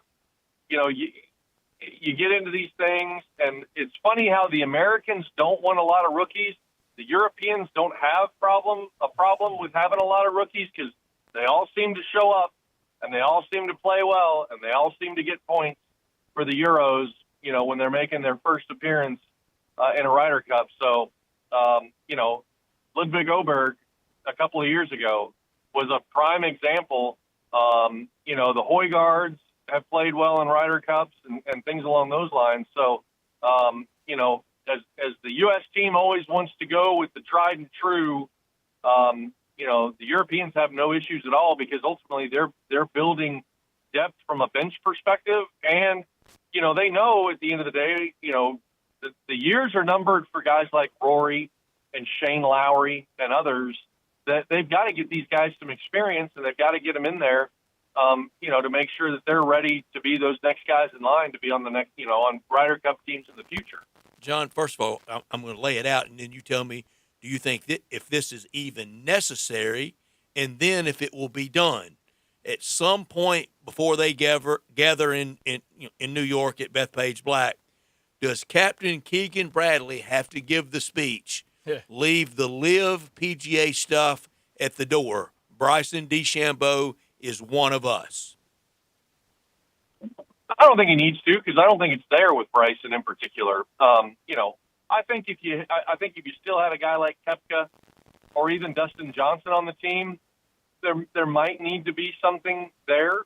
I think there's still, although Brooks has been accepted back in, Mainly more with Rory and some others on the tour side of things. And there's been some conversation about Brooks wanting to come back to the tour after his live contract is up. But I think with Bryson, there doesn't really need to be a conversation. I think Bryson, as we have talked about on numerous occasions, has changed a lot personality-wise since the passing of his father. He's become one of the most liked guys on any golf tour throughout the world. And so I think it's very, very easy for Bryson to be able to come in and mesh with the team and kind of move on from there. So I think it's kind of a non-factor, especially since it's Bryson. Hey, back to some numbers for our picking this year. Let's hear 'em. We picked 20 tournaments. See, I look at us as one big happy family. You're the only one, it feels like. On Wednesday. And, I do too. And out of 20 tournaments, we had the winner in 12 of the 20, so 12-8. Scotty got picked 13 times. I had the record of all time with him being in last all year. I took him 10 times. John, you took him twice. Bryant, you took him once.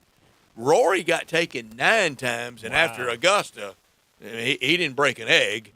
Hardly broke par. This year on the missed cuts, WDs, I don't know that we had a WD, but on the missed cuts, we didn't have any DQs. John, you missed six times. I missed 6. Bryant 3 times. Landon, this is what got you. After that big lead, you had 8 missed cuts the rest of the year. Can't win them all. No, you sure can't. And win. I didn't. And I didn't. And I did not win them all. And as a team, we won 3 of the 4 majors.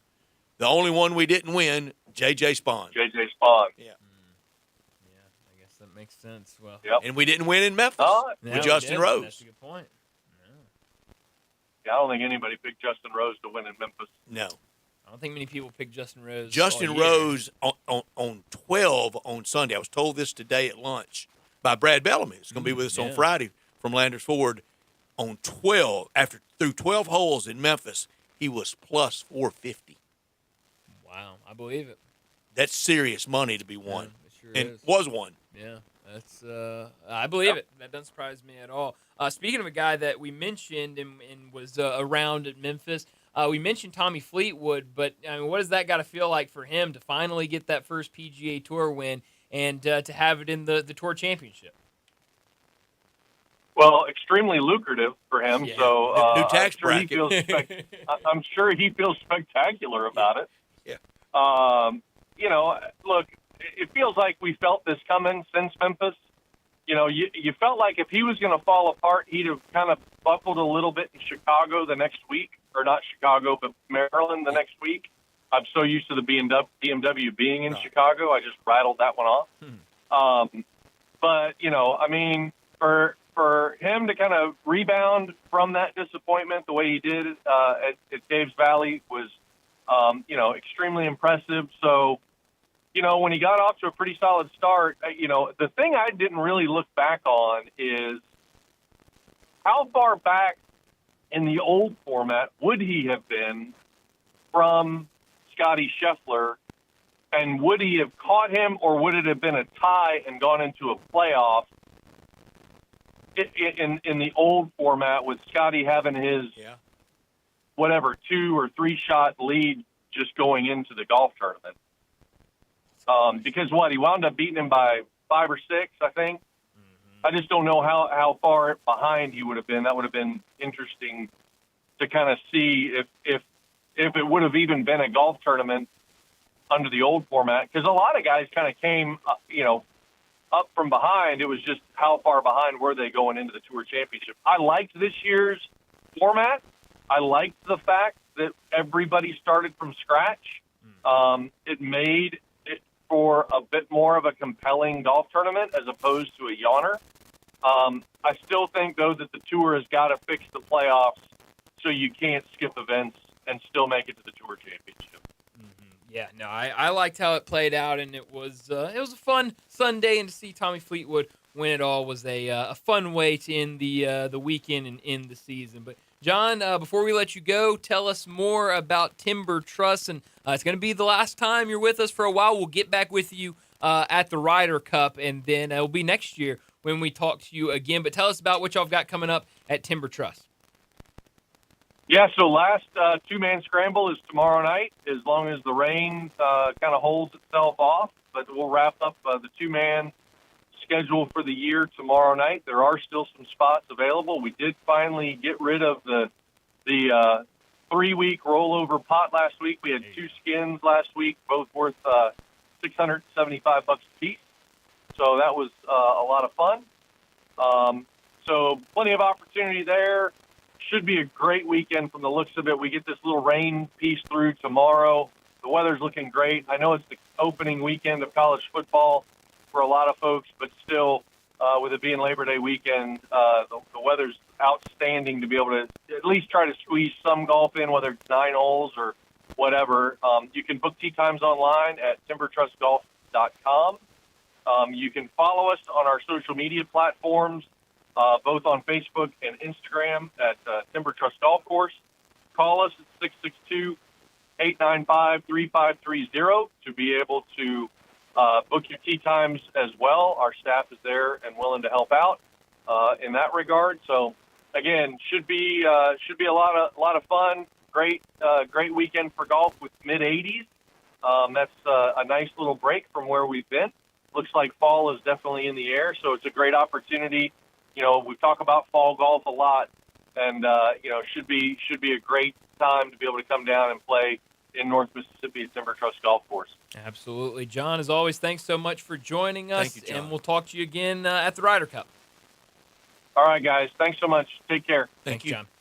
John going from Timber Trust, joining us, talk some picks. Landon, where are Talk you some hanging golf. your Rookie of the Year banner?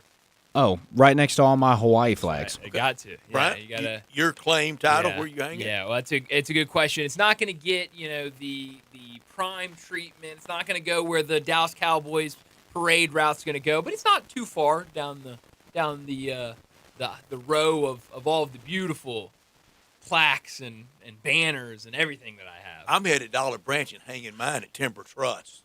That's smart. That's really That's smart. the place to do it. champion. Yeah, hang it in the shop. I think that's You know, let me tag along with you, Brett. You got it. I think we should all actually hang those there. Mine's actually, I want to get like a winner's jacket, like the Masters jacket or something like that. Maybe we could put it on display or something like that. Like have a mannequin wearing it. Like maybe get one of Rob Fisher's wild jackets he wears on something like pregame. that. I You want could get something a like that, gold but- jacket from Happy Gilmore. They go with like a patch on there that says, claimed championship. I don't know what it would say. Something, Champion. I'll have somebody. Maybe I can. I don't know. Doug Bell. I could get him to call me the champion, so then I can say that the publication has put it out. The Doug Bell season champion. That gives you certification. That's then. exactly right. I mean, you have something to hang your hat on a little bit, but we got to get to another break, and when we return, it'll be time for Big Number of the Day. Broadcasting from the Family Leisure Studio, we are Sports 56 and 98.5 FM. Tito's Handmade Vodka is America's favorite vodka for a reason. From the first legal distillery in Texas, Tito's is 6 times distilled till it's just right and naturally gluten-free, making it a high-quality spirit that mixes with just about everything. From the smoothest martinis to the best Bloody Marys, beyond the bottle, Tito's has gained a reputation for giving back, teaming up with nonprofits around the world to serve its communities and do good for dogs. Make your next cocktail with Tito's and learn more at Tito'sVodka.com. 40% alcohol by volume, namely 80 proof, crafted to be savored responsibly. Visit Frontier Western Store today for new shirts and boots. Frontier is your top Carhartt store in the Mid-South. There's thousands of in-stock shirts and jeans. They have the classic K87 pocket tee in every color they make, including new ones just released. Available small to 4X. Want new jeans? Frontier has you covered with super tough work denim by Carhartt. And you've got to check out their selection of Ariat jeans for men, women, and children. You'll love how easy it is to find the size and style you need. Have you seen Frontier's remodeled world-famous boot showroom? It continues to expand. New styles by Ariat just arrived, plus plenty of in-stock proven classics too. Whether you need work or dress boots, trust that Frontier's the place to come. See thousands of pairs of Ariat boots and thousands more by Dan Post, Corral, Durango, Rocky, Twisted X, and others. And Frontier's pricing is lower than online and chain stores, so you know just the local shop to visit. Frontier Western Store, 5880 Goodman Road in Olive Branch, and on the web at frontierwesternstore.com. Locally owned and operated since 1967.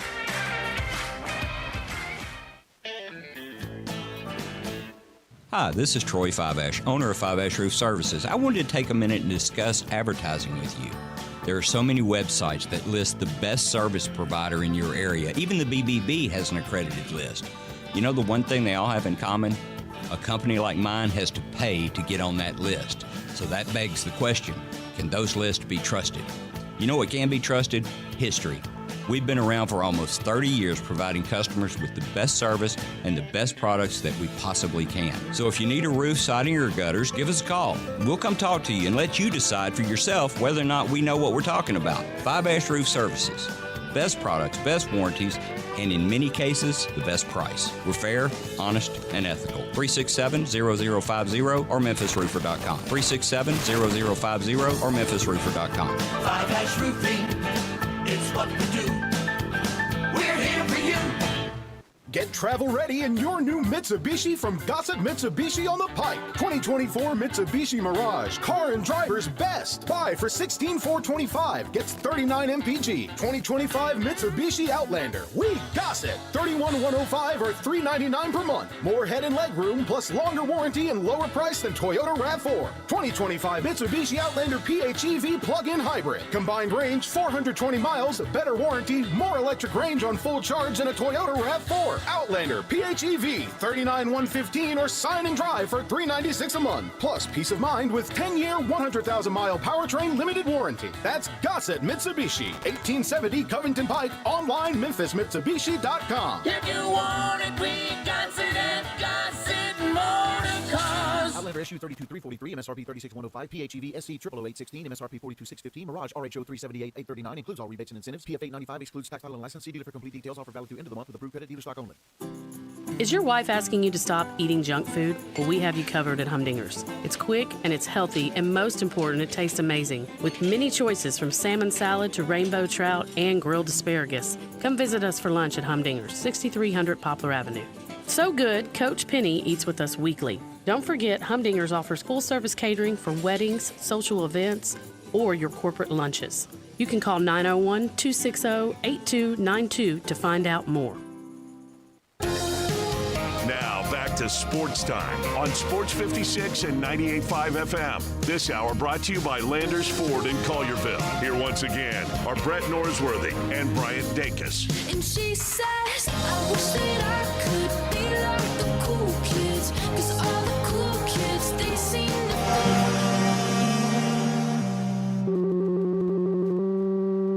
Big Daddy. Hello, Big Brand. It's a guy, he wants to be big, then he gets big, he doesn't want to be big anymore, then he gets small, but the suit's too big. Big Daddy. The big boy. You're a big guy. I think she's trying to pull a fast one on Big Daddy. The big number of the day. All right, Brett. Well, I've been making this promise for 2 weeks now, and I am finally going to uphold my promise to you, to Landon, to the listeners. I have a big number today that is college football related that I got from a game note. Finally. Finally, yes. It is the number 2,819. That's a big one. That's a pretty big number. That's how many passing yards Dylan Raiola had last year as a freshman. Raiola was only Big Red. second. That's right, and they play tomorrow night against Cincinnati. He's only the second Big Ten freshman quarterback to eclipse 2,800 passing yards since 2000.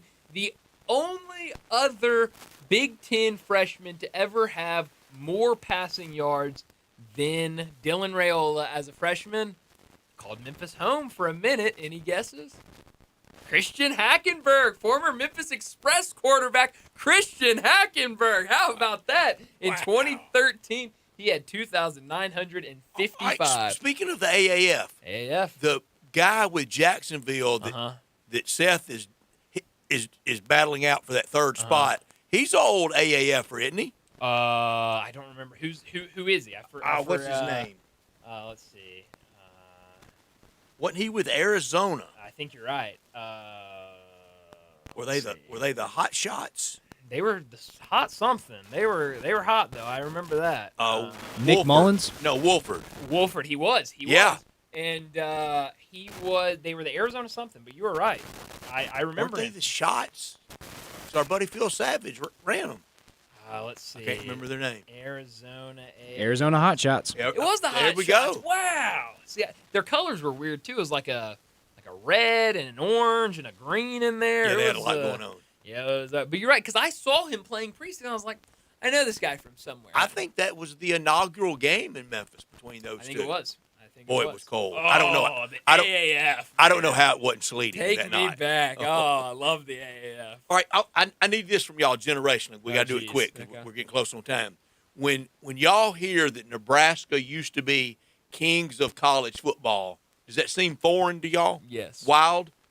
No, not to me. Okay. Well, I'm not thinking about myself, but I'm thinking about people my age. Like, think about your friends. Oh, thinking about I know the history of Nebraska. You know the history of Nebraska. So that's not a good question of what do y'all think. What do people your age think? That's it. And I would say yes. That sounds nobody crazy. has any clue. If I went to any of my friends and was like, Nebraska used to be a powerhouse. They used to be a wagon. They'd look at me like I was crazy. You could say the same thing about Miami. Yeah, it's exactly. You can? Oh, wow. I think it's even close to that for sure. Well, especially people our age. I mean, Miami's last dominant run, 2001, 2002. Yeah.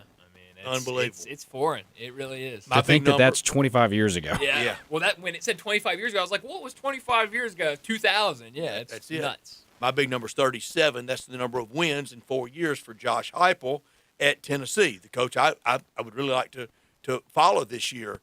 He got a new deal today, and I think very deserving. 37-15, 7-12 winning percentage, 23 wins in the 4 years before he was head coach of the Vols. 3 of those years were Jeremy Pruitt. 1 was Butch Jones. Interesting. Philip Fulmer won 38 games in his first full 4 years. Now, he had that interimship when he stabbed Johnny Majors in the back. Yeah. But, so, Heupel only won behind Fulmer's first 4. Wow. That's crazy. We're going to talk some more Heupel here in a second when we talk Tennessee Volunteers with Vince Ferrara. That number blows my mind, bro. That's a really good big number. 'Cause I don't think you would really expect that, but I guess that's what it is, and we'll Tennessee's back. Yeah, I would say so. Back with Adidas. That is true. Back with Big Adidas. check, Man, too. yeah, getting some money from Adidas. Well, we'll talk Tennessee. We'll ask him about Adidas. We'll talk about this upcoming team. We'll do that. But before we get to our break, let me remind you that this weekend, it's perfect time. I know you'll be watching college football and all of that, but make some time to head down to Olive Branch and check out Frontier Western Store. Family-owned and operated since 1967, Frontier Western is your one-stop shop for the biggest brands in Western wear.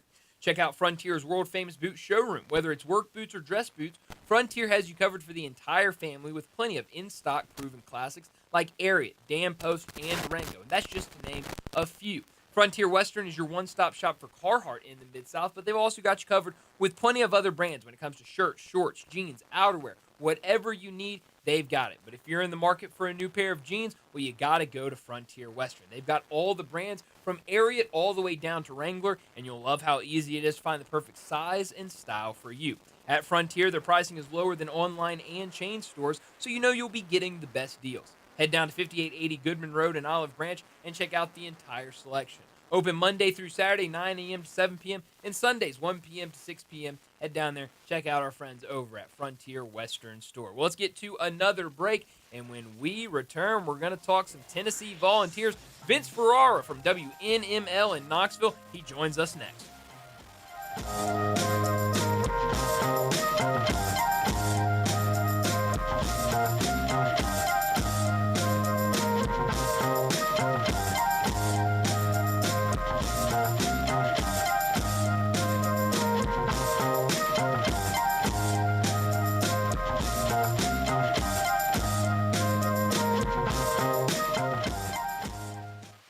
Technology. Such big computing power in a tiny package. Tablets, laptops, and PCs. Helping you get through your workday. But when they stop working, it seems it could be the bitter end. But that's why you need Cooper Systems. Cooper Systems is your local one-stop computer shop. No matter what the problem, from virus removal and data recovery, or when it's really jacked up and even cracked screens, their certified techs can save the day. Take advantage of their fast in-shop or on-site computer service to your home or business. At Cooper Systems, they fix things the others can't. They also offer a large selection of all the tech you want. New, refurbished, and super custom-built PCs and laptops from top brands like Dell, Hewlett-Packard, Apple, Lenovo, and more. Just go to coopersystems.com or call 901-360-9679 today, and they'll do their very best to save your day. Hey, Mid-South, if you're looking for a new ride at a great price, you know we Gossett at Gossett Kia on the Pike, and they all come equipped with Kia's 10-year, 100,000-mile powertrain limited warranty. 2025 Kia K4 LXS, we Gossett $185 a month, 39 MPG highway. How about 2025 Kia K5 GT line, we Gossett $245 a month, and 2025 Kia Sportage LX Hybrid, Gossett Kia on the Pike's got it at $295 a month. All $49.99 do it signing, 24-month lease. Ask for Bobby J, he'll put you in a new Kia today. Hurry to Gossett Kia, 1900 Covington Pike, or online anytime at KiaCovingtonPike.com. If you want it, we Gossett at Gossett Motor Cars. K4 LXS SE 177-230 MSRP 24,465. K5 GT line S5 31,3320 MSRP 29,780. Sportage S7 21,7285 MSRP 32,810. Includes all rebates and incentives. Must finance through KFA. Excludes TTNL with approved credit. Dealer stock only. See dealer for complete details. Offer valid through 9/2/2025. To NST, it's never just another case. It's your shot at getting life back on track. Real help, real heart. 35 years and still winning. NST is the way to go. Call 683-7000 or go online at nstlaw.com. Hello, is Tina there? Who's this? Yeah, this is Vince from the hit reality show Wives Don't Tell. Tina applied for our show to confess that her husband won't go to the doctor to get his erectile dysfunction checked. She said she's ready for a guy that can bring the heat. All right, what the hell is going on? You know you're talking to her husband right now? Tina! Well, she wrote the application that her man's performance is questionable. She's basically married to a coffee table. She also said, we live within driving distance to Memphis Men's Clinic, but he's scared to get a blood test. Oh my, she is done. She is so done. Got you, Mike. His nephew Tommy ain't no reality show. It's a prank. Memphis Men's Clinic is the real deal, fellas. Local experts. Test results in minutes. Call 901-390-4151 or hit MemphisMen'sClinic.com before your lady books a new co-star. Memphis Men's Clinic. Making it happen. Ken Garland, you are in your 72nd year of business. Your son William is now joining you. What do you think is the key to your longevity in the building business? My dad started the business in 1965, and I think being on the job sites daily and being accessible to homeowners has been a key to our success. You guys have a work ethic, as you like to say. You're not hiring people to be on the site. You guys are there every day. We interact with the subcontractors multiple times a day on each job site. You know, I think that has been a key, as well as using the same subcontractors 20 plus years in most cases. When you talk about materials, what is the first thing you're thinking about when somebody comes to you to build a home? You know, we're just trying to meet the expectations of the client and the homeowner and the architect and give them what their dream is. When you get a Ken Garland home, what do you guarantee? We'll be there after the job is finished. We're still accessible to all our clients. Now I need to know, how do I get a hold of Ken Garland? You can reach us at kengarland.com. Sports 56 traffic. Good afternoon. Building even more, trying to get out of Midtown just in the last few minutes as we check it out live again on 240 southbound here at South Parkway all the way past Norris as traffic cranks up further south of Memphis. A little bit of radar down through there earlier on 55 down through Southern County. You're going to see a lot of radar over the next couple of days headed into the holiday weekend. Hey, Weimer's Jewelry, your diamond engagement ring headquarters. Stop by and see them and shop local. You'll save a ton of money at Weimer's Jewelry on Highway 64. I'm Commander Chuck with your on-time traffic.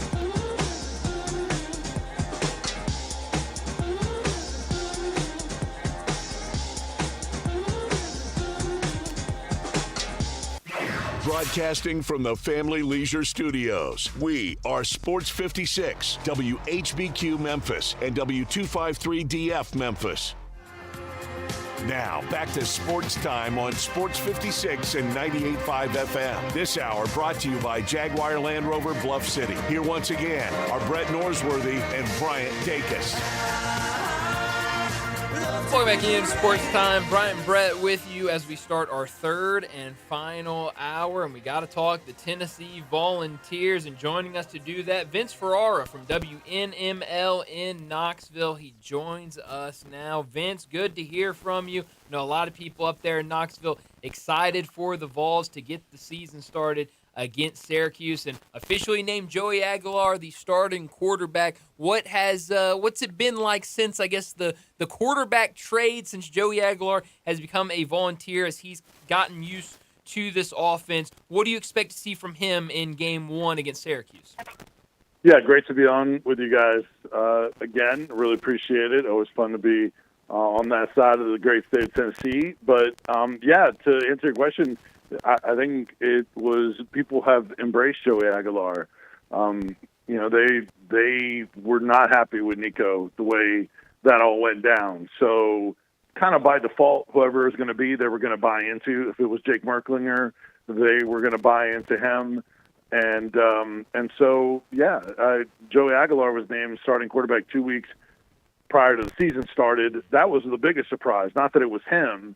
It was that Josh Heupel didn't wait till like game week, or who knows, if he wouldn't have named him, we probably wouldn't have found out till, we looked at pregame warmups or whatever they released, in pregame, because Tennessee did not release a depth chart this year for the first time that I can ever remember.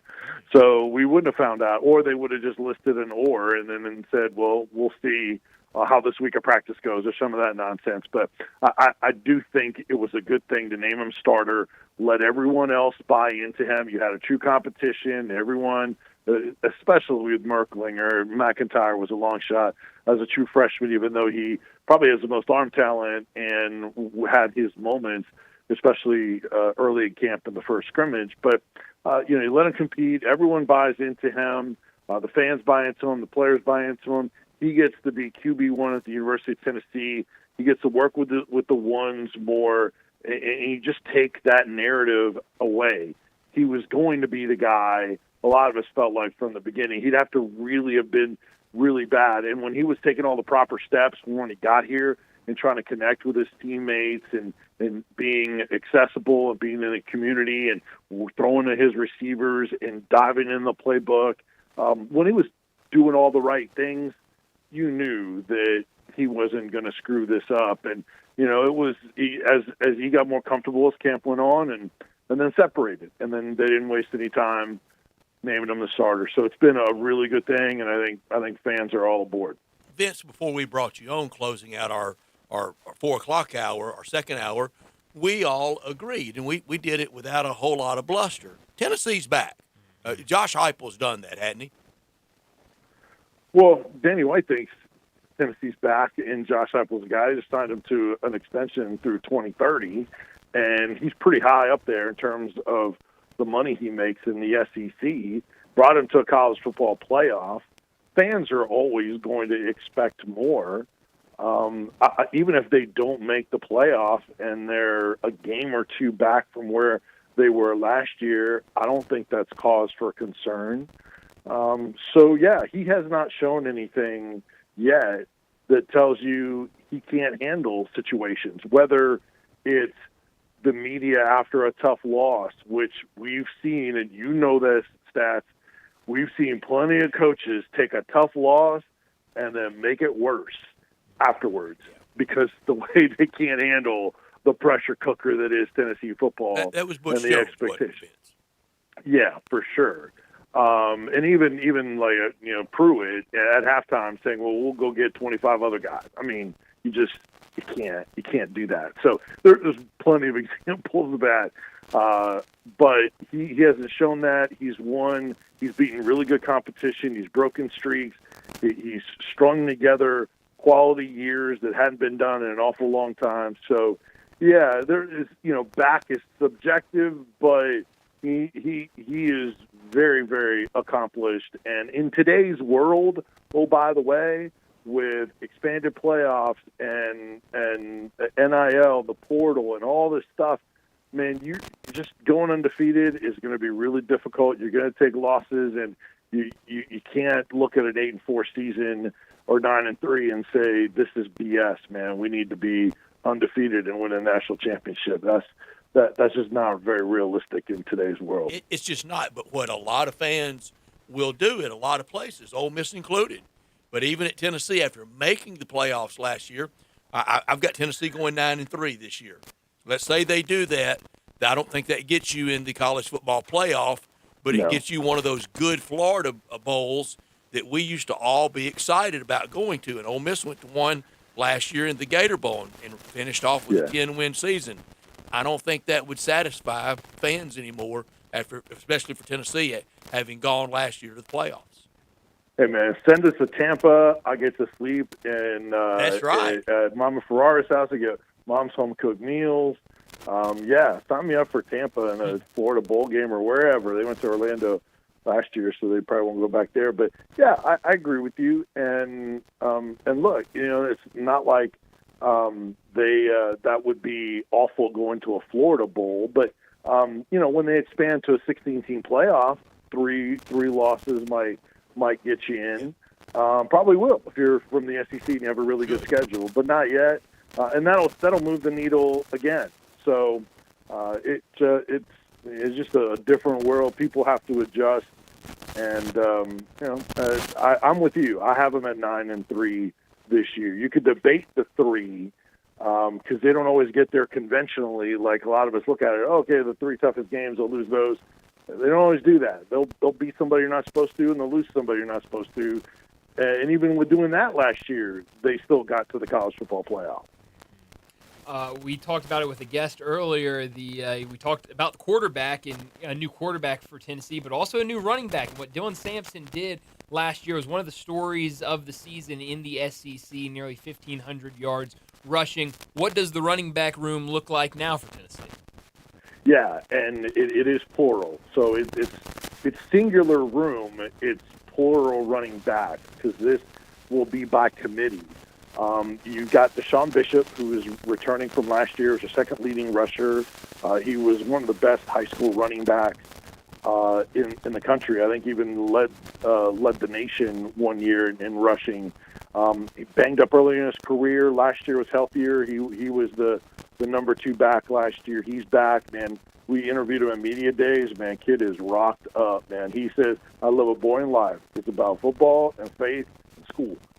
and that's it. And he's hitting the weights, too. So that's part of football. But so you have him. You have Peyton Lewis back for his second year. He was a 4-star back, a track guy, a 6'1", 6'2", 210. He's put together, man. In fact, his running backs coach Darrell Sims called him a Greek god, and man, he's a lot more comfortable this year. I think you're going to see the separation speed that you saw from like the Jalen Wright of the world a couple of years ago. He didn't show that last year. It was a tough running, breaking tackles. I think you're going to see those house calls from him. I think he's the best in the group. I think he's going to have the best numbers. Peyton Lewis, look for him.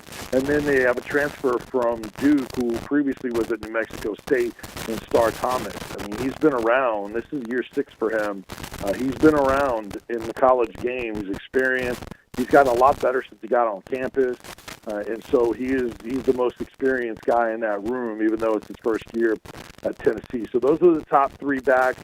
Then you've got a 4-star running back, a speedy one, in DeJuan Morris, who I think you may see potentially in the return game to start. And then if it's injuries or if it's, him showing out when games are out of hand and then really rising up the depth chart, you may see him as the year goes on and he gets more comfortable. But we have another freshman in Justin Baker after that, who's had his moments in camp too. So those are really the 5 guys in that room. I think collectively they're still going to run the ball effectively. If there's one thing you can count on historically with Josh Heupel offenses, people talk about quarterback play and offense and passing and scoring. Well, the passing has not been there with the big plays the last couple of years. What is always there with Josh Heupel has been the run game. They're always among the best, and that's a misnomer about this Tennessee offense. They're about running the ball. They spread you out, you do tempo, and then they get you in a light box, and then they're able to run the ball effectively. So they do things to help that running game, but they can always run the ball. They'll do it differently this year, but they'll still be about run game and defense overall. We're talking to Vince Ferrara. He joins us to talk to volunteers from WNML in Knoxville. Boo Carter back with the team. I know Josh Heupel spoke a little bit about it and says that the anticipation is for him to play a little bit in the opener. He was pretty low-key about the answers. He just kind of said, didn't kind of go into the extent of what he'll do, but what has that kind of been like as he's now back with the team, and how much do you expect him to play against Syracuse? Well, I think what that is they're still making him earn it. You know, it took him like about 4 practices before they ever let him participate in team stuff. And then from there, he got to do a little bit more. Then the first scrimmage, it was special teams, not on defense, really. And then the second scrimmage, he was doing more on defense. Now he didn't start that second scrimmage either. I don't anticipate him starting. They've been working Jalen McMurray, who's a veteran DB, very versatile and a leader.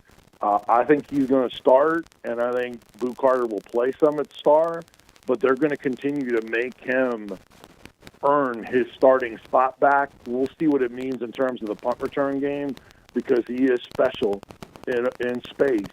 And maybe they do that and him some snaps on defense until he's ready. But they're making him earn it. And a lot of people wonder about the offensive side of the ball. He practiced some on offense in the spring, not exclusively, but doubling up on that side. When he was flirting with the portal, a lot of it reportedly was about him wanting to play on offense. So he practiced there, and who knows whether they were going to play him on offense. But I think that's a long shot now. They have to be really desperate.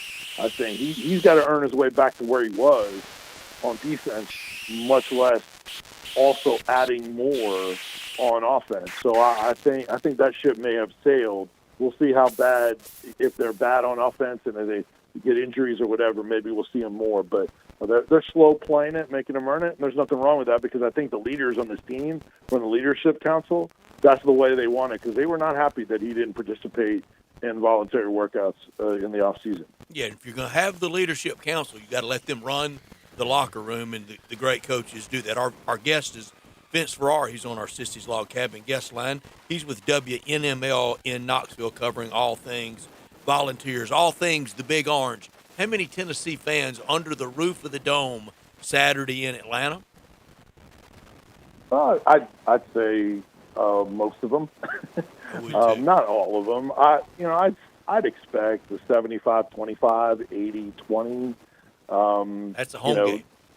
Yeah. That's what I would expect. Danny White, we have him on during the football season, and in the spring we have him on every other week. And he was on this morning, and he expects a packed stadium, Mercedes-Benz with Vols fans. So they got a larger percentage of tickets than Syracuse did, and that's just the start in terms of the Tennessee distribution. And Tennessee fans are going to get their hands on a lot more. So it'll be lopsided in Tennessee's favor no matter what the exact number will be. What will they see in Syracuse? It's almost a new team from a 10-win Syracuse last year. It is very different. You're right about that stats. And I think it all starts with their quarterback. Kyle McCord and Syracuse, they had the number 1 passing offense in the country last year. I don't know if people realize that. It was the least appreciated 10-win team in college football last year. Yes, and even with that, and they had Trevor Pena, who's now at Penn State, a big-time receiver, Rondé Gatson, who's in the NFL now as well.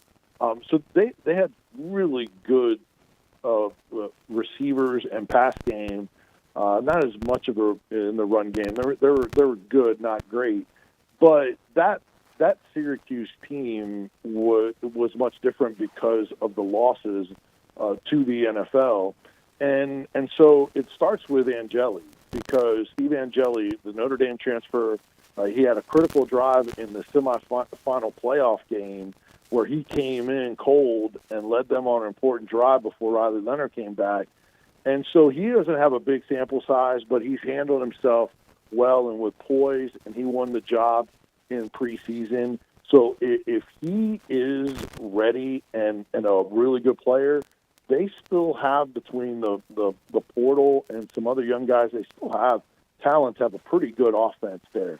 What is also a big unknown is the offensive line, where they brought in 5 transfer offensive linemen. 4 of them are going to start. So how good are they? How does that all mesh together? How do they handle a big-time defensive line for Tennessee? Even though they lost some guys off of that D-line to the NFL, they're still going to be awfully good and one of the best in the SEC, I think. So we'll see if they're mismatched at the line of scrimmage.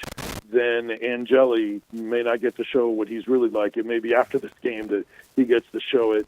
And then on defense, they weren't very good last year, but they'll be new because they have a couple of additions in the portal, and then also several defensive linemen back that were out last year. So that's an addition there, some additions there. So we'll see. They're big in the secondary. They're tall. They're 6'4" guys, 6'2" guys, 6 foot tall guys, 200-pounders. So they'll be fast on tape, according to Tennessee coaches and players. So yeah, we'll see. But the unknown is the biggest thing about Syracuse and what they'll look like at quarterback, and then with all those new pieces from last year's 10-win team. Vince, what at the end of the season, at the end of the regular season, what is Tennessee's record? I have them at 9-3. I know some people get into all the bowl game and add a win for the bowl game. Like, you don't know where they're playing, who they're playing, and we're just going to give them a W. I'll wait till we have a month between the games to do that. So I'll say 9-3 for them. They have 4 teams that are ranked teams that are on their schedule in Georgia, Alabama, Florida, and Oklahoma. Oklahoma, I think, will be improved. I still have hesitation with Brent Venables, so I think there may be a ceiling there. And then with Florida, I think they'll be better also.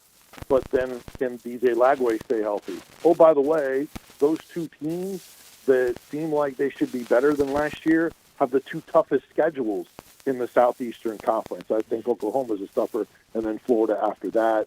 And then, you got to break streaks. At Florida, you haven't won in forever. It's 2003. Haven't won in Alabama equal amount of time. So you'd have to break those streaks to get Georgia at home in the first SEC game. So in order to be in the college football playoff, they're going to either have to snap streaks or get over the Georgia hurdle, which has also been a challenge for them. So, and then not lose a game they're not supposed to lose. So there's enough challenges there at the top. There's a bunch of games that they should win. They will be heavily favored. Bottom portion of the SEC type teams. So it's not the most difficult schedule, but they got to do something they haven't done in order to be better than 9-3, in my opinion. Events kick off 11 o'clock Central Saturday morning, so that means the Big Orange Network comes on, about 6 a.m. Central Time for pregame? Well, yeah, the Vol Network, I think they're doing a little bit longer pregame this year. We actually, myself and Brian Rice, who host the Eric Gaines show right after our show, Sports Talk, we're starting at 6 a.m. There's actually programming that starts at 5:30. But, yeah, we kick off with the SEC Notebook. We start. So, yeah, these early kicks. Will y'all originate from the Dome or the studio back in Knoxville? No, we'll be in studio. I will actually be in Atlanta as well. So will the Dome be open where you can get in and get to the press box? No, not that early. But we don't have a super long show, so we'll have that knocked out, and I'll get there in time. So yeah, I'm looking forward to it. I've been in there before a couple of times, so yeah, it'll be a lot of fun, exciting. They'll be overshadowed by Texas, Ohio State at the same time nationally. There's no doubt, but it's still an opportunity to make a statement for everybody if you get a convincing win. Is Mike Keith the good kind of nervous? Honestly, I've not talked to him. He's all over social media. He's been so busy, and kind of everything is very different. The weekly shows are different. There's a couple returning voices in Brent Hubbs and Jason Swain, but Ramon Foster and Mike Keith are different. Studio hosts different. The weekly shows are different. So I haven't seen him in a long time, but he's all over social media, interviewing Peyton Manning and doing a bunch of stuff. So he's off and running for sure. Super busy and changing, turning things over to the new way of doing it. But I haven't personally talked to him in a while. It's going to be fun to see how Tennessee can kick off the season on Saturday against Syracuse. Vince, as always, thanks so much for joining us, and we'll do it again soon. You guys are great. Appreciate it. Always fun to talk to you guys. Holler at me anytime. You got it, Vince. Thank you so much. Vince Ferrara, so kind to join us and talk the Big Orange, and it'll be a lot of orange in Atlanta. Yeah, it will be, no matter what side you're on. But I think it'll be mostly Rocky Top. Yeah, it'll be a lot of that Knoxville orange. But yeah, it's going to be an orange out for sure. In 1998, that national championship year, it started with a win over Syracuse in the opener. Did it really? Holy cows. Maybe the stars are aligning.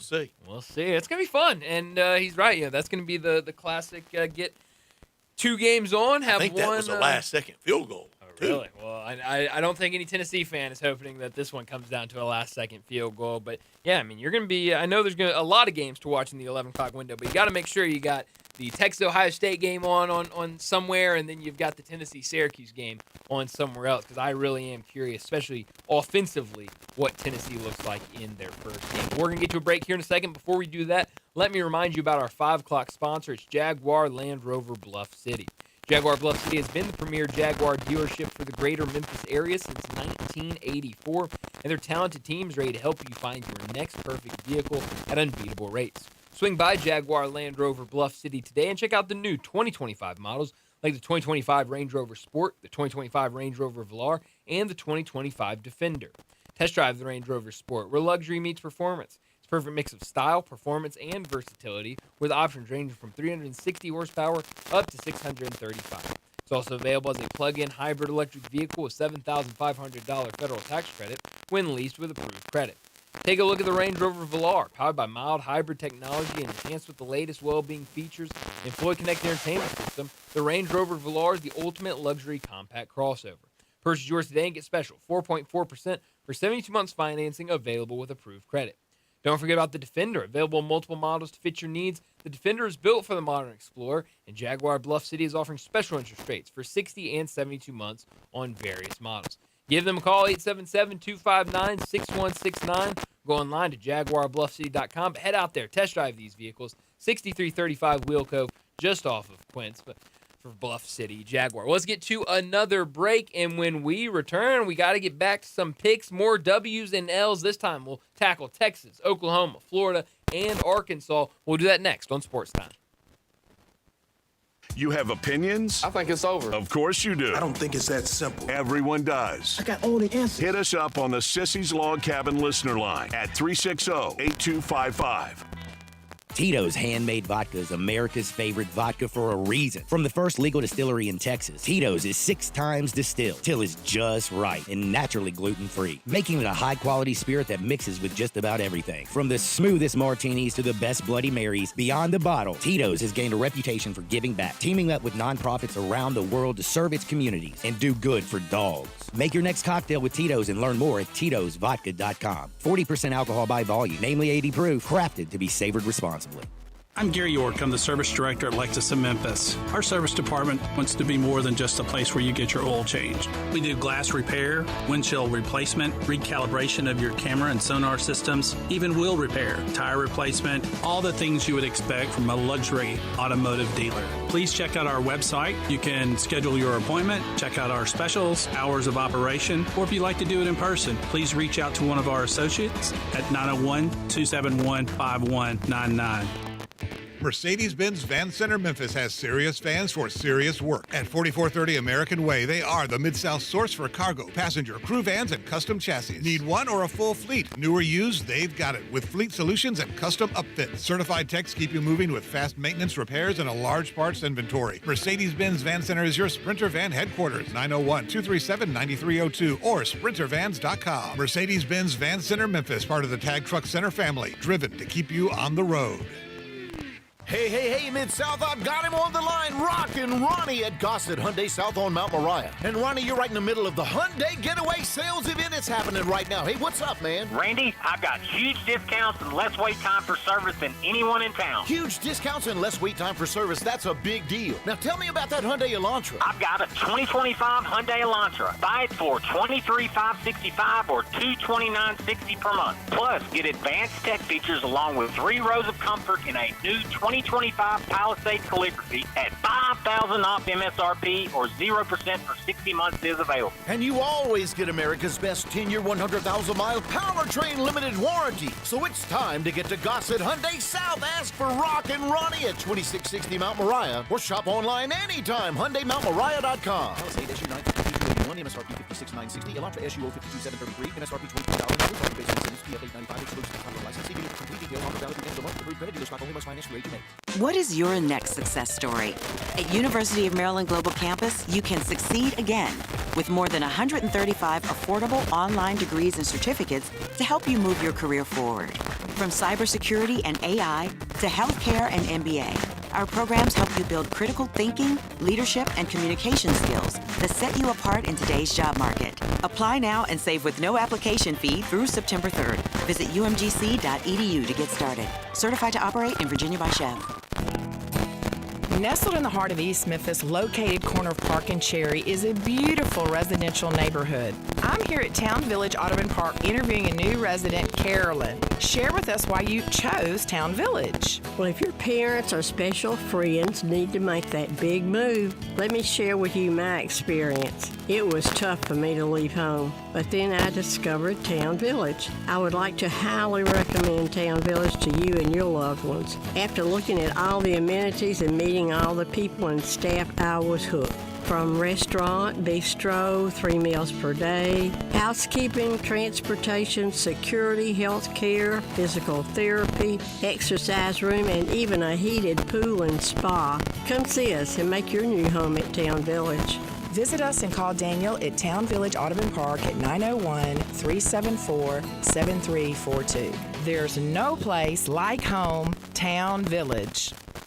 Ole Miss Rebel Yell is back. The Rebel Yell Hotline Radio Show is back on WHBQ Sports 56 and 98.5 FM. Every Monday night at 6, hear the latest news on your Ole Miss Rebels with Yancey Porter with 24/7 Sports, former Ole Miss defensive tackle Mike Fitzsimmons, Gordon Ford covering SEC Sports Call, and former Ole Miss baseball announcer Gary Darby. From kickoff to free throw to extra innings, your Ole Miss Sports on the Rebel Yell Hotline Show right here Monday night at 6 on Sports 56, 560 AM and 98.5 FM, your Mid-South Sports Station.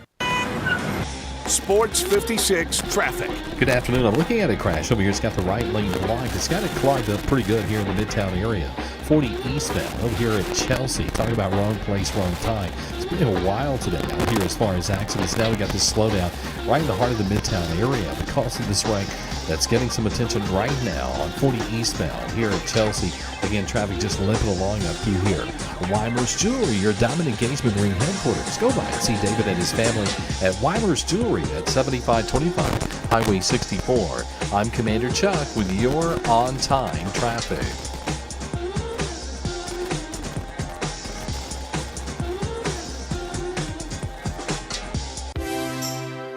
Now, back to Sports Time on Sports 56 and 98.5 FM. This hour brought to you by Jaguar Land Rover Bluff City. Here once again are Brett Norsworthy and Bryant Dacus. Here comes the hero man, says he's the people's man.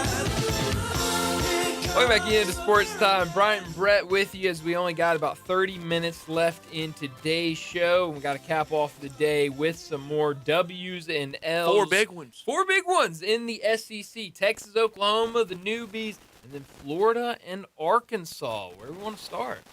Start with the Razorbacks. All right, let's start with the Razorbacks. Who wants to start?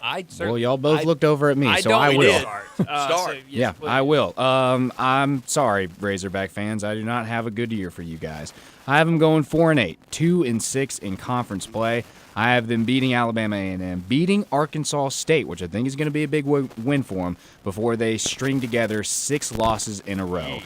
losing to Ole Miss, losing to Memphis, losing to Notre Dame, losing to Tennessee, Texas A&M, and Auburn, but getting a win over Mississippi State before losing to LSU in Texas and beating Missouri to clear out the schedule. Ooh, last Sunday, in the statewide Sunday Arkansas Democrat Gazette, the longtime columnist Wally Hall, he went game by game, and he had Arkansas going 6-6, but had the 3-0 start: Alabama A&M, Arkansas State, and Ole Miss before losing in Memphis. Cow. Oh, wow. The Democrat Gazette columnist calling a loss to the Tigers. I love that.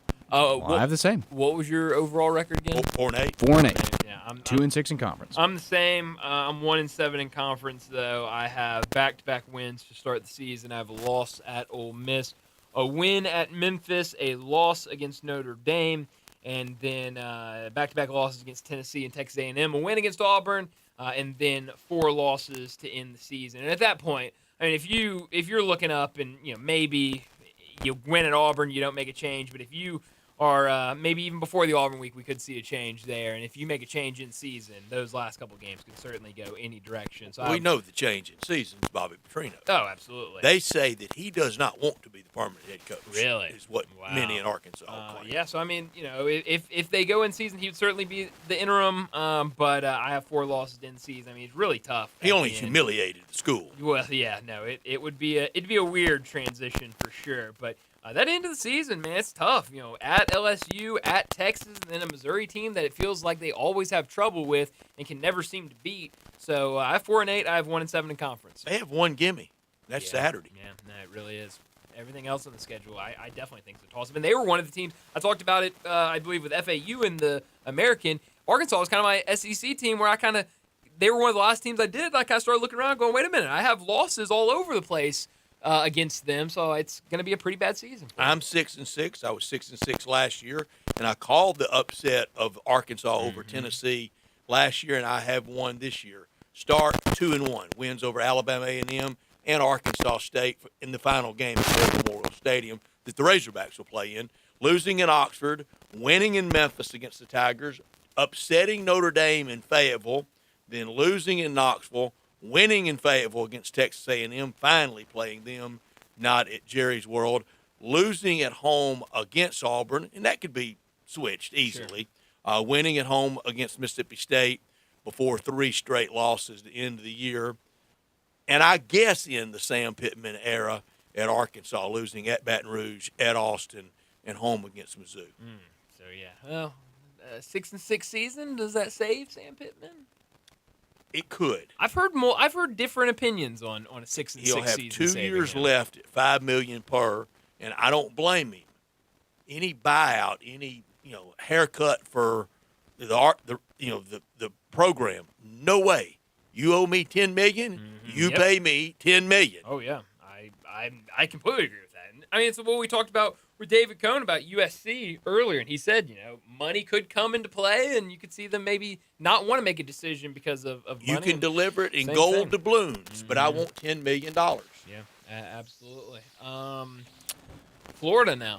I was going to head a little further west. All right, head as west as you want. Let's go west to Oklahoma. Okay, please. I'm just going to go ahead and assume, Bryant, you're pretty big on Oklahoma this year. I'm decently I am big too. on them. I'm big on John Mateer. Go John Mateer, I guess. The gambler. The gambler. I'm moderately optimistic about him. I'm going 7-5, 3-5 in conference play. I have them beating Illinois State, and I have them. This is where I like John Mateer. I have them beating Michigan and the number 1 ranked Bryce Underwood QB. I have them going on to win against Temple before their first loss against Auburn. I have them winning against Kent State, losing to Texas. I have them beating South Carolina, losing to Ole Miss, beating Tennessee, losing to Alabama, winning against Missouri, and losing to LSU to cap off their season. I have them 9-3. That's me on the season. 5-3 in 9-3. conference Same. play. I've got them starting the season with 5 straight wins. Same. And then I have a loss against Texas, a loss at South Carolina, back-to-back wins against Ole Miss and at Tennessee, a loss at Alabama, and then back-to-back wins to end the season against Missouri and LSU. I'm close to that. We had the same start lose at Red River, beat South Carolina, win in Norman against Ole Miss, but lose at Knoxville for the second straight year to former OU quarterback Josh Heupel, lose in Tuscaloosa to Alabama after winning at home last year, defeat Mizzou in Norman, and win in Norman against LSU. The three losses, Texas, Tennessee, and Alabama, 9-3 for Boomer. Yeah, it'd be a Sooner. That would be a huge Thought you'd left me win. hanging there for a No, second. I was already I just kinda slipped it in there. Yeah, He got you, he you got slipped you. it in He got there. My head was already generating a thought, so I had to get it in there late. But no, that'd be a huge season for Be a for huge Oklahoma. turnaround. It'd be a huge turnaround. It kind of shut down some of that Oklahoma. That's a new 5-year not deal for ready. Venables, Well, isn't it? Yeah. Heck, I mean the way I would say so. The way they gave him the And deal he's already- last time. and got a crazy deal now. That's exactly right, and it was kind of out of nowhere. So yeah, a big turnaround like that would be a huge deal for him. All right, Landon, since you want to decide where we're going, why don't you? Well, I'm leading keep us up off. with I that? figured, I figured I'd lead us. Let's go ahead and head down south to Florida. I believe in Florida this year. I think they can do it. I have them going 10-2, 6-2 in conference play. Wow. Their only losses New coming. 5-year deal. Yeah, really. I believe in him, and all of this I think is resting in the arm and shoulder of DJ Lagway. He stays healthy, I think they do good. I have them winning against LIU, winning against USF. I have their first loss coming at LSU. I have them beating Miami and then losing to Texas, and that's about it. I have them winning at Texas A&M, winning over Mississippi State. I think they pull off that upset against Georgia in the Florida-Georgia game and winning that. Then I have them winning the rest of the season against Kentucky, Ole Miss, Tennessee, and capping it off against Florida State. This schedule has everybody but the Eagles and the Raiders on it. Oh, It no, does. it's It does. brutal. Very tough, but I'm high on them. Also, I grew up a Florida fan, so I'm a little bit biased. Favorite player? Tim Tebow, all time. Absolutely. I have the Florida Gators 8-4 on the season. I have them 4-4 in conference. Got it. Back-to-back wins start the season against LIU and South Florida. A loss at LSU, a win at Miami, a loss against Texas, a loss at A&M, and then it's a lot of winning after that. A win against Mississippi State, a win against Georgia, a win at Kentucky, a loss at Ole Miss, a win against Tennessee, and a win against Florida State. So a 8-4 season overall, 4-4 in conference, and I think a lot of excitement for the Gators. Okay, I'm 8-4, but we get there differently. Start 4-0, and that includes LSU and Miami. They lose the two Southwest Conference games to Texas and Texas A&M. They win over Mississippi State, lose the cocktail party, win at Kentucky, lose in Oxford, win over UT in Gainesville, and win the state championship game against FSU in Gainesville. 8-4, 4-4, and my SEC rep in the Liberty Bowl. That'd be First fun. appearance ever. I would love that. In the Liberty Bowl game. I would be at that game. That Played would be here fun. against the Tigers late 80s, so they played in that stadium, but not in a Liberty Bowl game. That'd be fun to have them at the Liberty Bowl. All right, Landon. There's only one choice you can pick, so That's go for true. it. Hook 'em. Hook 'em. There we go. Longhorns going to Texas.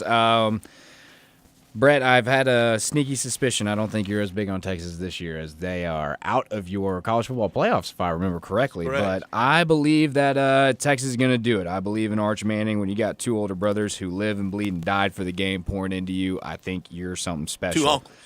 No Two brothers. uncles, correct. Yes. I have Texas losing one game this year. Going 11-1, 7-1 in conference play. They win all their games. Their only loss comes at Georgia near the tail end of the season, but I think they roll over everybody else. And you can afford a loss down the stretch. I think you can. You do all that. Well, especially at Georgia, I think so. And I think we will now feel and see and sense some teams, well, this is kind of a throwaway game late in the year. Oh, yeah. We can get well for bigger battles down As the long road. as you lock in college football playoffs, I Yeah. mean, why not? That's exactly right. I have Texas 11-1. I don't love Look it. at y'all. Well, I don't love it as much as I did when I went through. Nobody's and making you did pick it. that way. You wanna change? No, I'm good. It's in pin, so I don't want to go through that hassle. Way to stick to your guns. Thank you. 11-1, 7-1 in conference. The only loss I have for the Longhorns at Georgia. The only loss. A big year. Arch better be good.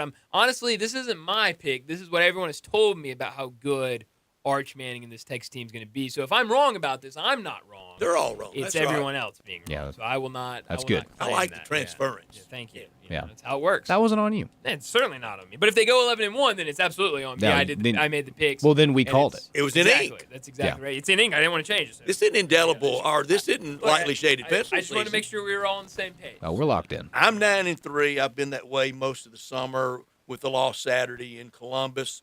The other two losses being in Athens against Georgia and the big game at the end of the year against Texas A&M. That was 17-7 last year. It was really closer than that. I think A&M gets them this year 9-3 for Texas, and that sends them to the Citrus Bowl. Citrus Bowl. How about it? I don't think Texas is happy with a You Citrus think Bowl. Spurrier would pop off with a Manning and the whole UT and the Citrus Bowl thing just to rile up Uncle Peyton? Maybe. I He can will. see it. He got him fired up this summer. He sure did. That's gonna be fun. I mean, we're gonna learn a lot about this Texas team Saturday morning on the road against Ohio State. We'll see how for real Arch Manning is and how for real this entire Texas team is. We're ready for college football, but if you're ready for a new Silverado All-Star Chevy in Olive Branch, they have financing as low as 0% and thousands. That's plural, thousands in savings. It's All-Star Chevy's end of summer sale. Thousands off MSRP on everything you could be looking for. Suburbans, Tahoes, a Traverse. More new Silverados than you'll find anywhere at All-Star Chevrolet in Olive Branch. Choose a new 26 Silverado or Trailblazer and make no payments for 90 days. That's well into fall. Your good credit deserves it, and you get it at All-Star Chevrolet from Drew DePriest and his great team. Law enforcement, military, teachers, and all first responders get a $500 bonus. Every pre-owned or certified pre-owned Chevy right there at All-Star for you to test drive first thing in the morning. This is the best week to get the most money for any vehicle you want to sell. Bring it to All-Star in Olive Branch and get your big check back today, whether you bought it there or not. Tailgating or fall road trips, they must start at All-Star. Don't miss the end of summer sale at All-Star Chevy in Olive Branch. For more information, go to allstarautogroup.com. Well, let's get to our final break of the day, and when we return, we'll wrap up today's show with Moe's Crunch Time. Add a little fun to your lunch break. Join Johnny Radio for Sports 56 Happy Hour from 11 to 1 every weekday on Sports 56 and 98.5 FM. Air. We breathe it naturally. Simple, right? Not so fast. The air you breathe could be hazardous to your health. Don't guess. Be sure with a phone call to the Memphis Mold Inspector, the only licensed mold assessor in the Mid-South. Call the Memphis Mold Inspector to check the air quality inside your home and office. Protect babies, pets, new homes, old homes, employees, friends, loved ones, and you. Just call 901-292-7788 for clean air and peace of mind. 901-292-7788 for the Memphis Mold Inspector. Visit Frontier Western Store today for new shirts and boots. Frontier is your top Carhartt store in the Mid-South. There's thousands of in-stock shirts and jeans. They have the classic K87 pocket tee in every color they make, including new ones just released. Available small to 4X. Want new jeans? Frontier has you covered with super tough work denim by Carhartt. And you've got to check out their selection of Ariat jeans for men, women, and children. You'll love how easy it is to find the size and style you need. Have you seen Frontier's remodeled world-famous boot showroom? It continues to expand. New styles by Ariat just arrived, plus plenty of in-stock proven classics too. Whether you need work or dress boots, trust that Frontier's the place to come. See thousands of pairs of Ariat boots and thousands more by Dan Post, Corral, Durango, Rocky, Twisted X, and others. And Frontier's pricing is lower than online and chain stores, so you know just the local shop to visit. Frontier Western Store, 5880 Goodman Road in Olive Branch, and on the web at frontierwesternstore.com. Locally owned and operated since 1967. Here's what sets NST Law apart. They don't just work in Memphis, they ride for Memphis. From school fundraisers to courtroom battles, they show up where it matters. And when someone in this city gets hurt, NST goes toe-to-toe with insurance giants. No fear, no favors. It's not just the law to them, it's loyalty. And if you ever need backup after a crash, NST's got your back. NST is the way to go. Call 683-7000 or check out nstlaw.com. Hello, is Tina there? Who's this? Yeah, this is Vince from the hit reality show Wives Don't Tell. Tina applied for our show to confess that her husband won't go to the doctor to get his erectile dysfunction checked. She said she's ready for a guy that can bring the heat. All right, what the hell is going on? You know you're talking to her husband right now? Tina! Well, she wrote the application that her man's performance is questionable. She's basically married to a coffee table. She also said, we live within driving distance to Memphis Men's Clinic, but he's scared to get a blood test. Oh my, she is done. She is so done. Got you, Mike. His nephew Tommy ain't no reality show. It's a prank. Memphis Men's Clinic is the real deal, fellas. Local experts. Test results in minutes. Call 901-390-4151 or hit memphismensclinic.com before your lady books a new co-star. Memphis Men's Clinic. Making it happen. Crunch Time is brought to you by Moe's Southwest Grill. Need catering? Moe's Taco Truck is always ready to cater for you. Just give Jenny Nash a call at 901-606-3172. Moe's.com is your go-to for all your taco Crunch Time emergencies. Tito's Handmade Vodka is America's favorite vodka for a reason. From the first legal distillery in Texas, Tito's is 6 times distilled till it's just right and naturally gluten-free, making it a high-quality spirit that mixes with just about everything. From the smoothest martinis to the best Bloody Marys, beyond the bottle, Tito's has gained a reputation for giving back, teaming up with nonprofits around the world to serve its communities and do good for dogs. Make your next cocktail with Tito's and learn more at Tito'sVodka.com. 40% alcohol by volume, namely 80 proof, crafted to be savored responsibly. Now, back to Sports Time on Sports 56 and 98.5 FM. This hour brought to you by Jaguar Land Rover Bluff City. Here once again are Brett Norsworthy and Bryant Dacus. Say you stand by your man. Tell me something I don't understand. This is pretty cool, and we're just getting started, so.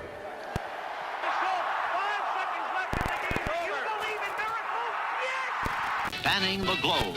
Go crazy, folks! Go crazy! This is for all the biggest crunch time. You are looking live. In your life have you seen anything like that? Goodbye!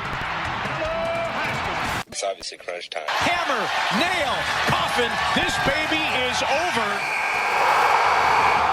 Crunch Time is brought to you by Moe's Southwest Grill. Need a crunchy bite to eat? Head to Moe's for nachos, crunch wraps, tacos, salads, and more. Moe's.com is your go-to for all your taco crunch time emergencies. And make sure you stop by Moe's because their tequila lime chicken is back with a tangy twist. Add a dash of Tajín and their signature white meat chicken. It is the perfect deal. It sounds so good. I was there earlier this week, and it was as good as it always is. Make sure over at the Commercial Appeal, it is the last day to vote for their Community Choice Awards, and make sure you go over there and vote for in the catering category, Hearts Ventures. Our friends over at Moe's and Humdinger's part of Hearts Ventures. So make sure you go and give them a vote over at the Commercial Appeal. Well, Brett, what I learned today shocked me more than I have ever been shocked in my life. We're getting ready here in a couple of months to talk a lot of college basketball, and maybe people will remember this name. Antoine Jones has signed with North Carolina UNCG, so UNC Greensboro. Year 9? Year something. He was part of the class of 2018, but I was a part of the class of 2018. So he started at Memphis, redshirted at Creighton, then played a season at Creighton, played at Louisiana, didn't play anywhere in the 2022-23 season, was at UCF, and then last year played one game at Bethune-Cookman. So this will be year 8 for Antoine Jones. He's been in college basketball longer than Penny's been coached. That's exactly right. He was a part of Penny Hardaway's first class at Orlando. Memphis, from Orlando, and now he will be playing his 8th season of college basketball. I liked him. I thought an Antoine Jones guy. I really liked Antoine Jones, but I don't like it anymore. Your playing time is done. Go do something else. I learned today the most watched non-major of the year was last weekend for the golf in Atlanta. The final round of the Tour Championship, 4.5 million peaked at 5 million. People will still watch golf on Sunday afternoon. There's no question about that. No, yeah, there's no question about that at all. Brett, what I could have done without, it's all that you mentioned it earlier, the gamesmanship we're playing around depth charts. Who cares? Like, I know all of these coaches care so much about what's going on at practice, in the locker room, in team meetings. I mean, some of these coaches think that they have the coordinates to everything that life's oldest dreams and wishes in their practice. Air command. Oh, I mean, whatever you could. I mean, whatever is the most wanted thing on earth, they feel like they have it at their practices, and they're so gun shy about everything. They don't want to tell anybody anything. But depth charts, I mean, what are you going to know? Well, what are you going to learn about the who's starting at left tackle? I mean, give me a break. Let's just put the depth charts out. Let's move on. Let's play football. I could have done without the Micah Parsons deal. Drags into another day. Let's get it done. They did do an MRI on his back. They said it was all clear. What if the Cowboys doctor saw something they didn't like? Well, that is concerning. But Brett, I'm on the side of there's nothing to worry about. Mike Parsons, his deal is done. They're just not wanting to release it now because they want people to keep talking about it. So I'm not worried about it. Can you hear any worry in my voice? None. Never. I would never be worried about Micah You've got Parsons. the parade route. Oh, I mean, it's in right I here. don't buy it. Right in my back pocket. You don't buy it? I mean, I'm the most confident that Micah Parsons and the organization, they're completely fine. No issues there at all. Brett, I'm terrified. Jerry Jones wouldn't budge, would he? Oh, no. Jerry Jones being a showman? He can pump a little sunshine, can't That's he? exactly right. Where are you beaming tonight? Phillies at Mets. Mets pounded them on Monday night. Stole one last night. Juan Walker, the right-hander for the Phillies, against the righty for the Mets, Nolan McLean. He's 2-0 since making his debut August 16th. Yeah, he's been really good. How about you beat me to a late-night game tonight, or a later game, 7:40 Reds on the road against the Dodgers. Nick Lodolo goes for the Reds. On the other side, the Dodgers, Shohei Ohtani getting the start for him. Will be his 11th start of the season since returning from injury. Dodgers would love to keep winning games. On the other side, the Reds have come back down to earth a little bit, but they're still in the mix. They would like to get a couple road wins against the Dodgers. 15 Major League Baseball games today, and we were told when we went to these expanded playoffs that we would have great late August, September crowds. Tell Cleveland that. Only 19,000 last night, 18 in St. Louis, 14 in Baltimore. They're not really in it, but that was the teams we thought would stay relevant in a playoff race, but they're not. Yeah, they are nowhere close, including St. Louis. I mean, that game last night was crowd. It was horrible. The crowd was even worse. So yeah, it should be a fun night of Major League Baseball tonight, and then tomorrow we'll be watching college football. At this point, tomorrow we'll be at halftime in the Boise State. Second half I was about to spreads say we're going to be talking about the second half at this time tomorrow between South Florida and Boise State. So definitely excited for that. But that's all the time we have. Enjoy your night. We'll talk to you again tomorrow afternoon.